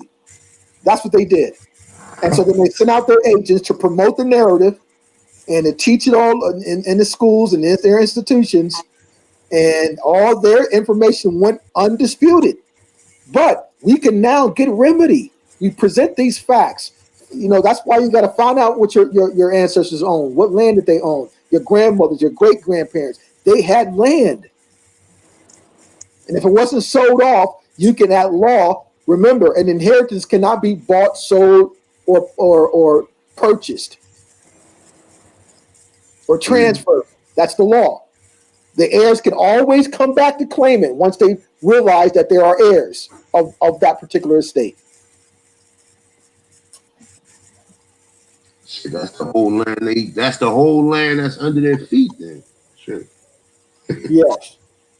That's the whole land from fucking Russia all the way to what's this Antarctic. That's all our shit. You're muted, Noble David. You're muted, bro. Unmute Unmute your yourself. mic, David. Hey, how are y'all, man? Hey, that was a great build, man. Thank you, man. You always be going there, brother Bay. You always be going there. I just Yeah. have a quick question for you. So, Yeah. what is the American Indian? What is their take? What is the Aboriginal during this time? What is his take on these melanated Europeans that's coming in? Is this a kumbaya thing? What is this? Well, I mean, there are, melanated Europeans. There are some good ones. I mean, part of my ancestry comes from there. Hmm. The Gullies in Rhode Island, the Whipples. But remember, those are the ones that fought. Those are heroes of the American Revolution, going against the British. They got their freedom from the British and fought them and set up the United States Republic. They set it up. So, but again, and this is what I think. I think people like Henry Louis Gates, Jesse Jackson. I What do you think mean? Eagle Hawk Condor? Nah, Eagle Hawk Condor come back. I don't know where they left. those I think those were descendants on the other side who were fighting the melanated people who set up the United States Republic. See, so not all of them are the enemies. You know the enemy. So when you got people like, because answer this question: if Henry Louis Gates knew that he was aboriginal to the Americas, why would he settle for crumbs? Why would he agree to dumb down his own people for fucking crumbs when he can claim thousands of acres from his ancestors? He wouldn't do that. Think about that. So your enemies will let you know who they are. If they want to keep you dumbed down, if they want to keep you as a slave from a different continent, they're your enemy. But ask the question. You have to ask this question: why do they do that? What's their benefit? Because if they were Aboriginal, they can have it all. So that tells you that they're not, that they're enemies and they're foreign. Those are foreign enemies out to steal your birthrights. Hey man, thank you. When is your next build as far as you going into North Carolina? So I would love to hear that. When's the next build on that? Probably next week. We'll set a date with Noble A1. That'll be next week. So we got to continue on this to do a deep dive on that, and then I got some other stuff I want to get into. We're also going to get into the naturalization acts of 1790, 1795, and 1870. So we know who were legally naturalized, who were able to be naturalized, and those, of course, remember, none of our ancestors were naturalized. That should tell you something. Got you, got you. Thank you. Hey, again, thank you so much. A1, thank you too, man. I appreciate you both. Indeed, my brother. Thanks for coming through. I mean, you ain't got to go nowhere. You got more questions. You getting deal with them. We're gonna rock out to 1 o'clock. I seen Eagle Condor. If you want to come back in, brother, and anybody else got any questions, the link is in the chat room. I'm about to put the link back in the chat room again. Like I said, man, definitely give it up to the brother Amani.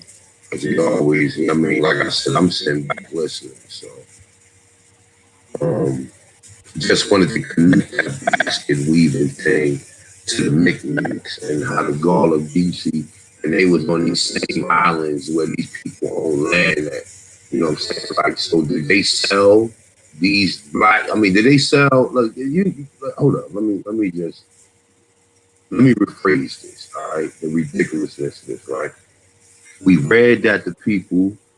Let's see. Let's go back up here. From Hilton Head Island, South Carolina, was in Gullah Geechee, right? It says that of the unique culture of the enslaved West Africans who inhabit the sea island of North Carolina, South Carolina, Georgia, and Florida. Like I said, sound like the Yamasi, right? But anyway, they said prior and since the Civil War. Okay, now prior means before, and since. So the people in since, who would that be at the Civil War? Would that be the people who they was trying to say? And like I said, they can tell these people anything because you go to their schools and they can just fill in the blanks. For all the questions you don't have that you sit up there asking, they got, and they're gonna fill in the blanks for you. So they're gonna easily tell you, oh well, yeah, they brought the Gitche Gullah over here. They were slaves, but they got this unique West African culture.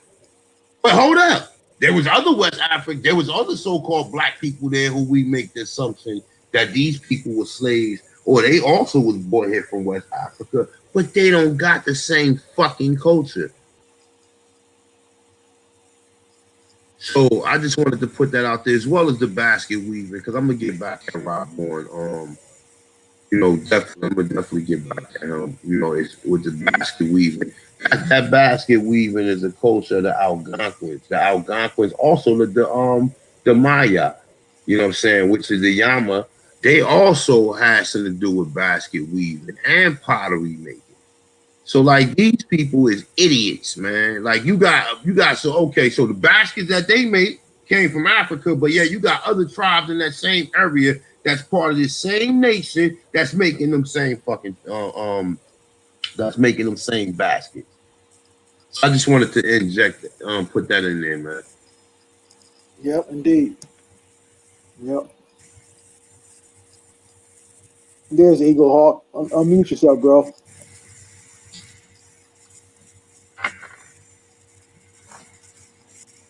There you go. What's good? Peace, brother. Peace to the Peace. panel. Peace, peace, peace. That was a good presentation, brother. I just want to congratulate you on that. Thanks. Sorry about the first half, though. We got cut off there all of a sudden, right? So they pulled the plug on us, unfortunately, for on that first build when we were using that documentary there. Yeah, it's Um, all good though. I mean, you came back a couple minutes later. It was strong all the way through. So I just want yeah. to congratulate you on that. I had a Yeah, you question about know. that last piece about North Carolina. Do you have a time frame of as to when you think that happened, or do you think that's in the same time period as the 1860s? Oh, that legislator Mm. changing the right. Yeah. So well, he was doing that in 1823. And so, as it said, that he went back to the oldest legislation and altered the texts by inserting the word slave on the indigenous, Aboriginal, melanated people. And then, of course, so from 1828, what he set up and changed became the subsequent way that they coded and referred to slaves by because remember it said that he wanted to take away the fact that the Albions were the slaves and applied that term to the melanated Aboriginals. And so, but that happened in 1823. And then, as you read the quote, the legislation started from 1619 in Virginia, and he changed all the way from 1619 up to his time in 1823, and that's been continuing to present day. So did it list a specific place in North Carolina, or do you think it was through the whole state? Oh, it was through the whole state. But now again, I left the quote, the source in volume 2 there, and it had the different pages there. And next time I will, I'm going to get that source, and in part 2, I will actually bring the actual source from those pages. It will see exactly how he did it and what he did exactly from volume 2 of his work, of his own work. And he was a Virginia legislator in 1823. So So we'll the, present details of that next time. the reason I ask you that was because I was wondering if it was connected to Black Wall Street with Wilmington. Wilmington. Oh Uh, yeah. be- Uh, because the story you just told, I had heard orally through my grandfather, who was out of Durham. And he told me a similar exact story to what you just said. But he told me that he heard it from his great grandfather. oh, about North Carolina. About North Carolina, about white slaves, about blacks being in control politically, judges, lawyers, down to the police, the whole 9 yards, and how they lived in cooperation with the so-called black nations that were down there. And I say so-called black because people think that it was a myth. I thought it was a myth myself, but my grandfather was Cherokee and he knew the old history of the 5 clans going back to the 1600s and the Cherokee history 1600s to the 1800s, and he helped me with the genealogy overlapping into Virginia history, connecting the dots to what you were talking about, how Virginia back then overlapped to what we think of now as the Carolinas. Yes, exactly. Right. Yes, right. Yeah. Well, we're going to get deep into that because the daily was called the um, Daily Observer newspaper, um, and that newspaper was the editor of that newspaper, the brother named, and he was the one that they gave a 24-hour get the hell out of town order. The mob that came in, the Democratic mob that came in on November 10th to 1898 to overthrow that government and what those people had set up for hundreds of years there. That's why I was asking you about that, because there was history about that happening again in the 1920s and the 1930s and the 1940s. Okay, so it happened twice in Wilmington over a 20-year period, and the story that I heard was that it was in celebration of that event. That's why I was asking you if you had a time and a place. So I don't have sources on that, but that's what I heard from my grandfather, because he had to leave Durham because of that. Right. Well, we're going to get into that now. His name's Alexander Manley. Okay, Alexander Manley, and I have his old. I have the 1880 census of him, his family, who they were, and they go back to North Carolina. All of his grandfather. He was very successful. He was the newspaper mogul, and he put the newspaper out, and that was the one that they so-called burned down, his printing press and his factory on November 10th. And so you see images of these Albions with sticks and pickup, going in, terrorizing the city. But again, we know that they didn't have the power to do that alone, because they would have done it before if they had the opportunity to do it. So that means that there were inside operatives who helped them do that.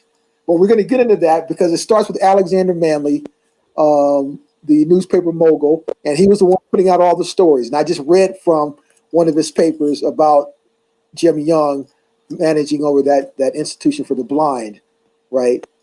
So we're going to get into all of that. And Alexander, Manley. And you were talking about the AME Church.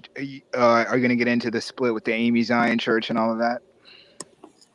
That may include part of it there.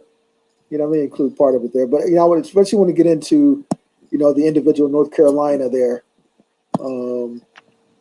because they want to slap that slave label on them as well. But we know better. Because that's how I connected to the story that you were telling. Because my grandfather owned land, right, and he owned land passed down from. So on my mother's side with the Cherokee, I've traced that back to 1790, and we have no slaves. We had businesses all throughout that whole time. Talking about that area that you come from, right? That you're talking about now, right? So he had to leave, and that's why he went into World War II, because he was involved in the Wilmington Black Wall Street, and they went all through the counties there, and they were hitting the Black indigenous nations, right? And that's what the mafia stuff that you're talking about. Right. Yeah. So the mafia and the precursor to the alphabet agency, I think then it was like the OSS, as the story that he told me, linked up with the Colonial Divine Nine, the Black Frats, and that's where the AME Church got involved. And they were the AME Church and the Black Frats were working together with the OSS, so they were actually working with the Department of Defense, right? Right. So it was the Department of Defense, the AME, and the Black Frats that you all talk about that infiltrated the church down there. So they were actually military recruits on behalf of the Catholic Church, which was running the DOD, right? Yes. So what's the disposition of your grandfather's land now? Oh, we still have it. We went through the whole what do you call it? The whole you used some term on it before, like you use some probate. Went to probate. When the family trust gets broken up because one person sells it off. Oh, okay. Oh, heirship. Right. So we went that status. Wow. Okay. Well, okay. So he went through that, but before the Civil War, and then he went through that again during Reconstruction, and that involved the mafia thing, right? So, but he bought the land back, but he had to buy it back for like 3 times the price, right? Wow. So, and that was one of the 3 of the 5. So the story he told me, 3 of the 5 clans of the Cherokee that were the original first peoples that made up the 5 clans before they were $5 were involved in that, and the other 2 sided with the $5, and the 2 clans that sided with the $5 were the ones that brought in the AME Church and the rest, right? Right. But it wasn't hands on by the military, because the military contracted the mafia, and that's how the mafia got involved in the South with the casinos, right? Because the casinos were linked with the mobs in the mountain area through the $5, right? Right. And, Okay. yeah, and it was all connected, but they used the church as the front line for the spies, and then the mafia would come in and then burn you out, right? So there was a war in the black church between that because there was one section of the black church that knew what the other section of the black church was doing, right? Right. If that makes sense. And that was the split in the AME church where the AME Zion was sort of at war with the AME, right? So Okay. if that Um. because Yeah. my grandfather was a minister for 50 years, but he was also, do you know what I mean? Almost like full blood because both of his parents came from full blood stock, going back before the $5. Right. Right. Right. Right. Yeah. Okay. Lou, Rios. Nobody. Rios. You're muted, bro. Unmute yourself. You want to talk, or are you just listening? I guess. Yeah. I mean, we just barely touched the surface here today. Barely touched the surface. We're gonna. Bliss, honor, and prosperity. Can you hear me, Amani? Yeah, I can hear you now, bro. Yeah, Peace, peace, yeah. peace, I just bro. want to make sure. Yeah, your bliss up, Ahanu. My bad, man. I had dropped my phone and I came back in and I was trying to figure out how to, like exit out and then get back in. That's why you're seeing two of them now because I know my phone be doing a lot of clicking. So I got my headpiece in. So I apologize for that. No problem. Yeah, Amani. The question, like that I had, I mean, I spoke on it in the chat because, like, when it comes to my family, I'm from, like the South Georgia region, and I've been able to trace my family going back into the Carolinas, as far north as like North Carolina and possibly Virginia, but it's like on an older bill, what I was telling Big Bro Ahanu, you still have to verify those records. So you just can't take a record for face value.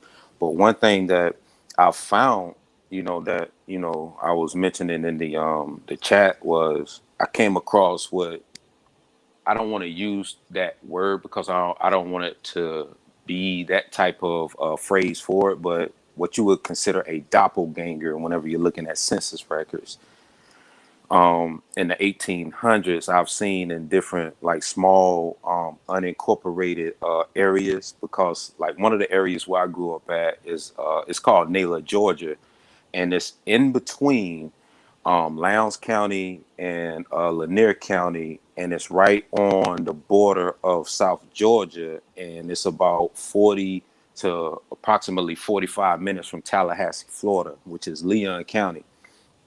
And now in this region, I've found on, like the Carter side where you would see like the same names, like they would have this family listed as black and this family listed as white.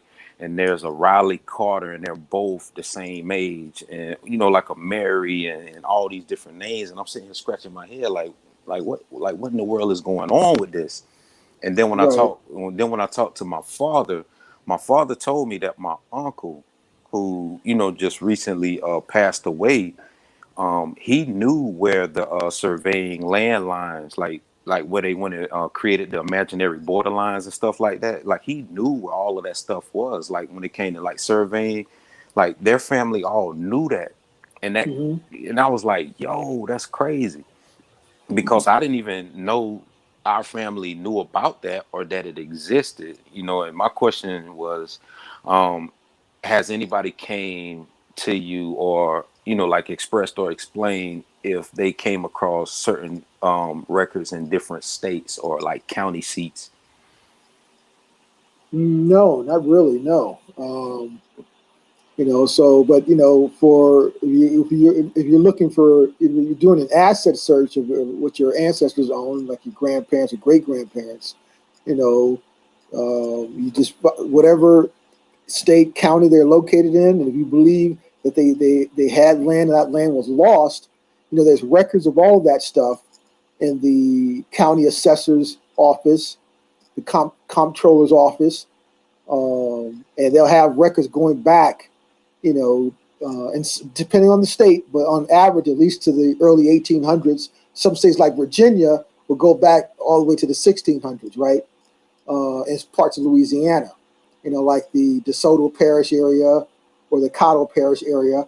They have records in those courthouses and probate records about land that goes back. So you can definitely,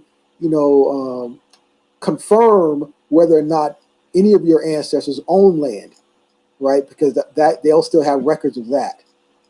And so if those lands were not sold, if somehow they were fleeced by, you know, I doubt eminent domain, but they used to lose something called escheating. So we lose a lot of our ancestors' land through escheating, which means that no one claims it. It becomes abandoned property, and then the state will take it. But the state can never own it. So if an heir will ever come back to claim that abandoned escheated property, you can get that back by proving your connection to the original owner. Yeah, I definitely appreciate that because I feel like that land is definitely abandoned. And the only reason why I say it is because just seeing so many like different people having the same set names, it just didn't make any sense to me at the time. And even just explaining that to my father, he was looking at me like, wait, what? And I'm like, yes, I'm literally looking at all of these different records. I can show you the records. Like something, I don't even know who these families are. And it's crazy because the majority of the people where I grew up at, they know each other because whenever you research the surname Laniers in South Georgia, they know all about like my grandmother's family who is Roberts, because most of them stretch from the Sea Islands, and you can find their families all the way in Okfuskee, Oklahoma. So I mean, like my family stretched all the way to Oklahoma, and then from Oklahoma all the way into California, Detroit. I mean, we're everywhere. But I just Oh thought well, that. you're sitting on a national treasure, so you should be focusing your energy on confirming, doing what's called an ancestral asset search. You got to do All that. right, yeah, I'll And if definitely you do come that. across something, you can contact me. I can help you out. Now, if you come across, if any of your ancestors owned a land patent, okay, that's the highest form of ownership. So let's say, for example, if your ancestors owned 160 acres and one of your ancestors was issued that patent directly from the president, and let's say it's in Georgia, and let's say right now, if the state of Georgia, has controlling interest and they have, let's say, a park on it, well, if you secure it and you claim it, you can take it away from the state. They don't have jurisdiction over land patent ownership. Now, all claims for land patent can only be held at the venue for that is the Supreme Court of the United States. So only the Supreme Court has jurisdiction over legal issues dealing with land patents. So if a state owns it, you can take it. If anyone was deeded, have deeds on your land, you can take it. So land patent's the highest form of ownership. And if you got that, I mean, I have one, and I have to confirm one of my ancestors in Mississippi was issued a land patent in 1905, 1903. I believe I shared that before when I did my first build. And of course, when I'm able to fly, I have to confirm the disposition of that land. It's 160 acres. So yeah, if you come across that, then you really got something. And no matter who has it, who has controlling interest, you can take it. Yeah, I definitely appreciate that. I mean, I'll reach back out to Ahanu and you, and I'll let you know because that's something that I'm researching because I know my family has had like hundreds upon hundreds of acres of land because my father told me how much land that they were either swindled out of or someone tried to use land as collateral and couldn't pay like a debt back, and people were trying to get land through them that way.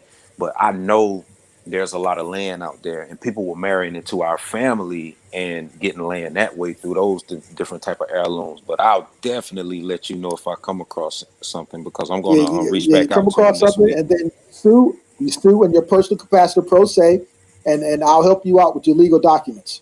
I So appreciate yeah, that. all right, Yeah, bliss. no problem. Peace, peace, peace, peace, yo. Yeah, bliss up on Hanu. All right. Yeah, we Yeah, I about noticed to. that the enlightened ones mentioned the eminent domain. Yes, eminent domain. Let me give you an example of eminent domain. Andrew Williams purchased 3 plots of land in modern day Central Park, New York, in 1820 for $125. Now, that's Seneca Village. Okay. The state came in and took it using eminent domain. But remember, the state can only take it by paying off the elders in that community, working off a side deal with them, because they have to pay whoever's the leader of that communal land or area. They pay them off, and then the state will take it via eminent domain to create like a public, like a park. And in Andrew Williams' case, it became Central Park. Well, Central Park, they took Andrew Williams' land and through eminent domain, and it's Central Park today. Where now he purchased 3 plots for $120. One plot is 7 acres, so 3 plots is 21 acres. So his offspring, the value today in today's money, 1 acre in Central Park is $120 million for 1 acre. So you do the math, 21 acres, present day value is $2 billion. Now I don't know if his descendants got paid off today. I don't know. They have done it, and they can't disclose that information. But that's an example of an ancestor purchasing land for $120 in 1820, and today's value is valued at $2 billion. But you can defeat eminent domain. Now, the majority of our ancestors lost their land via escheating. But like Andrew Williams, if he's talking 200 years ago and a huge area for a community, they use eminent domain. But you can still defeat that with the proper legal techniques.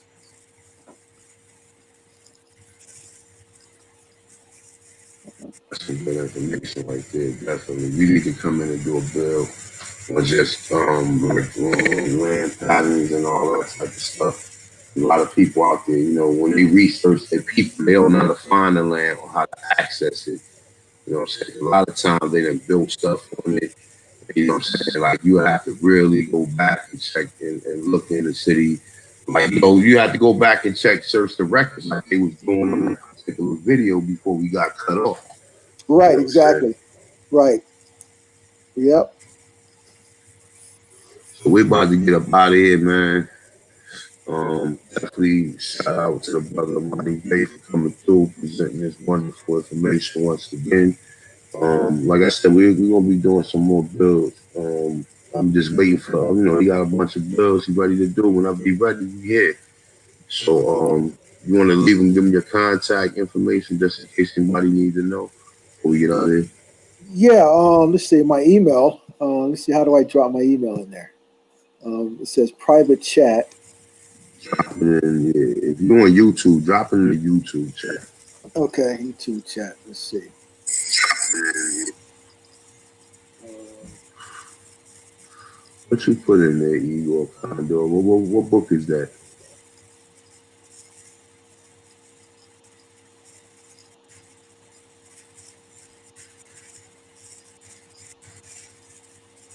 okay, I put it in the YouTube chat there. Yeah, they try to finesse Solomon Jones on us, man. We need to take them back, man. We had to take them back out of the slave mentality, man. Oh yeah. We had to take them. We had to bring them back over here, man. So, the funny thing before we get out of here, man, they sit there, they show you that it was people free before 1865. But then when one asked them, well, listen, how did 1865 free the so-called slaves. It did free the slaves. We was always free. But see, the mitigating factor is the term slave. They throw the term slave out there at you, and you don't never ask who the slave is. You don't even know who the slave is. You don't even ask what the fuck the word means. You just assume the identity of them because somebody told you that's who you are. You know what I'm saying? Ain't nothing like an idiot in the classroom. They be like, well, y'all heard of the slaves before. You see the one black dude, like, yeah, that's my family. Like, you know what I'm saying? Like, this is the ridiculousness that we faces, even with history, even with a lot of, even some of us, even some of the so-called aborigines. They don't know who the Africans and the so-called black Indians or copper color Indians are. Because the funny thing about it all is you claim it was Africans born here, right? But the people who call Africans are telling you that they're Indians. So where the fuck are the Africans at? Because they shouldn't be claiming no identity, no indigenous people. So where they at? I mean, 9 out of 10 people that I encounter all say they're indigenous. All say they're aboriginals. Well, and like I told you before, um, when they want to say that people in the 1700s, 1800s came from Africa or some the western area of that continent, right? And then these people had land, they owned land, they had financial resources. Why didn't they go back to bring their ancestors to the Americas with them? That's what all foreigners do, right? Right now, today, you come to you from India, you come over to live in New York. You're a successful engineer. You work for Microsoft. You make $150,000 a year. After 3 years, you save your money. What's the first thing that individual is doing? He has a green card. What is he going to do? He's going to send and bring over family members so they can live the American dream. All foreigners do that, but for some reason, none of the so-called people from Africa, when they got, let's take for example Anthony Johnson. Anthony Johnson, they tell us, was one of the early so-called slaves who came in the 1620, 1621, and then he became a slave owner himself. He had thousands of acres of land, a tobacco plantation. He was the kingpin. But wait a minute. You tell us he was snatched up at the age of 21, which means he had his own language, he had a family, right? And when he became successful, the wealthiest man in Virginia, he wouldn't send a boat. He wouldn't go back to get his family members. Wow, that's interesting. So none of these people who say come from Africa during that. Oh, Solomon Sir Jones. During my first build, we saw the footage of him traveling the world. And today I was going to show his passport, um, but he's traveling all these places. And then we said that you saw the fact that it says, oh, he's son of a former slave, but he's traveling the world. Solomon Sir Jones. Why didn't he go to the places his parents came from? He didn't travel there for some reason. Wow. He traveled everywhere on the planet, but he didn't go to where you tell us his parents came from when he was a wealthy man. See, so when you test their facts, you test it. It doesn't work. It's frivolous. It has no merit. It has no foundation.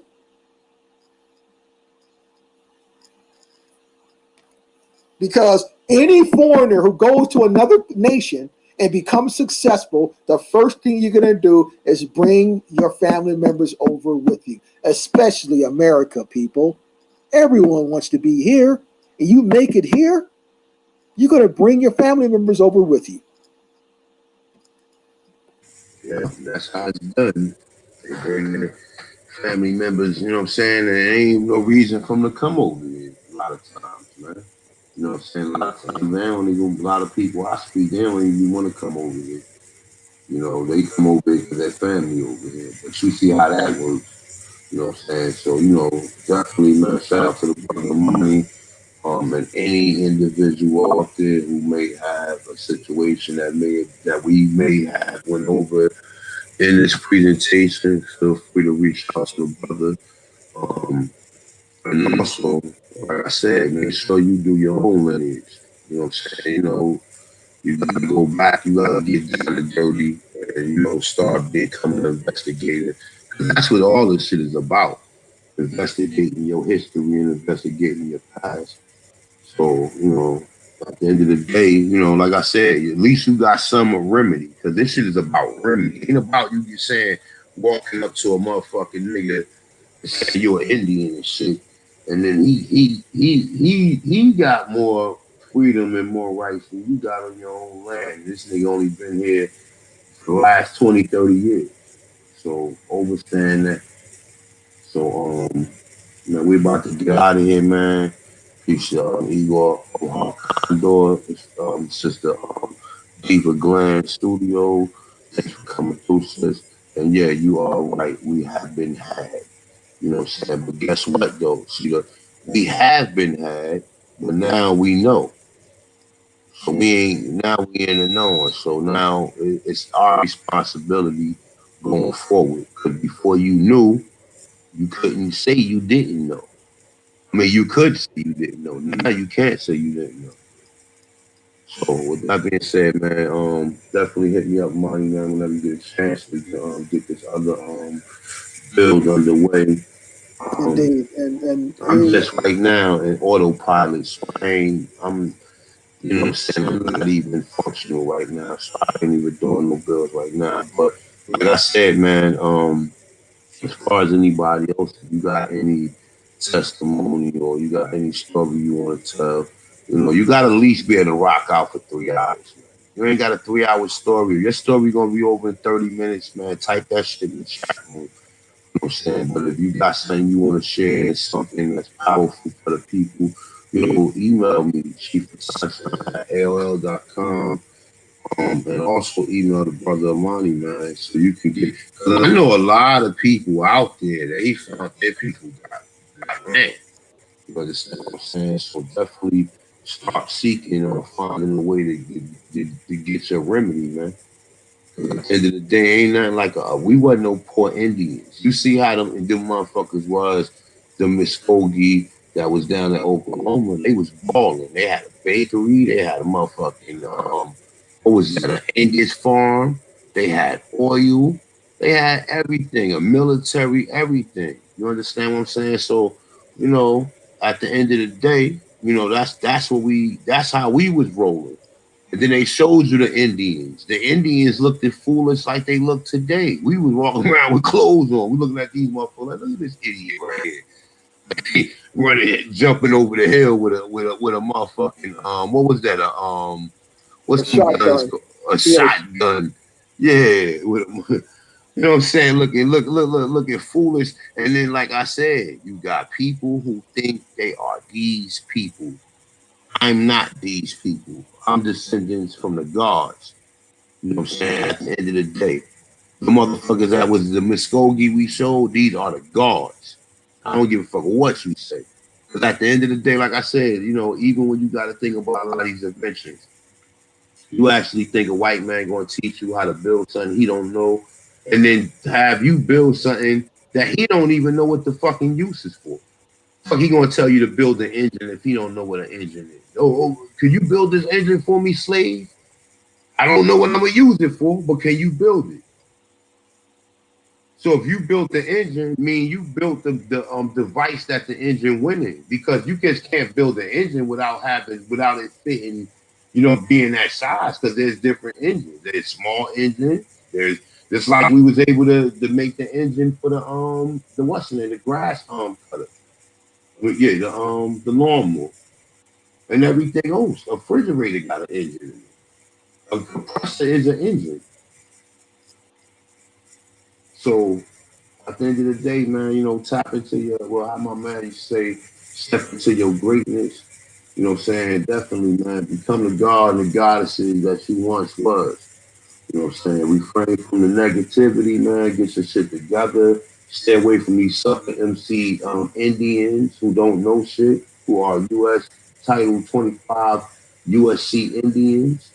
You know, and get yourself together. Reach out to brothers like Amani. Reach out to the other brothers and sisters that actually was some powerful sisters the other day on Chief Holiday show, man. Shit, I'm gonna see if I can reach out to Holbrook. Y'all can come on over here and build like that. So I love to have that, you know what I'm saying, come through. But like I said, at the end of the day, man, thank you for coming through, man, dropping this bomb once again, man. And shout out to everybody in the chat room. Shout out to Originally from South Central and for joining Islands and also the brothers and sisters that were sent across the. So with that being said, you got anything funny you want to say before we dive in, man? Yeah, just anyone want to contact me, please feel free to contact me. You can email me. I left my email in the chat. And remember, a lot of you are sitting on your national treasure. You just don't realize it. You're already wealthy. You just have to, your ancestors took care of you. I gave you an example of my grandmother. So um, and so you're wealthy. You just don't realize it. That is a fact. That is a fact. So with that being said, man, once again, thank everybody that came through. Questions, and everybody that came back through and had patience after we got cut off. And like I said, thank you for me. Shout out to the brother Money for presenting this information, man. Yeah, So and go back and watch it again there to get all the you details. know what you can do though, if you get a chance. Yes. That video that you showed, when I post the video, put it in the comment section. Okay. How do I do that? When you see the video, after the video go off, probably tomorrow, and whenever you get a chance, just go back to my channel, go on my channel, and then just look for the video. Shit's gonna be the first video, it's gonna be the last video. So just look in there, go in the comment section, and just put that video. The one that they was just showing how the dude was in, he was looking through the deeds, and he interviewed the white dude, and the white dude was telling him how he was getting the land for the people. Oh yeah. Can we watch that? I mean, did they make it impossible for us to even watch that again? No, we can. It ain't. I don't even see it. Only way I can see it is when I dispute it. Like, you know what I'm saying? But I mean, like they ain't strike me, so I ain't even gonna worry about it though. But yeah, Okay. you get a chance to play that. I mean, I'm not play it, but share that video so everybody can snatch that on up here. And I need to snatch it up from my own personal record. So Okay. Cool. We'll do that. All right. Have a good night. I know it's late there on the East Coast. indeed, my brother, man. Thank you for coming through. Thank you for coming through. Thank everybody else out there for coming through. With that being said, you already know what time it is. Peace. Peace.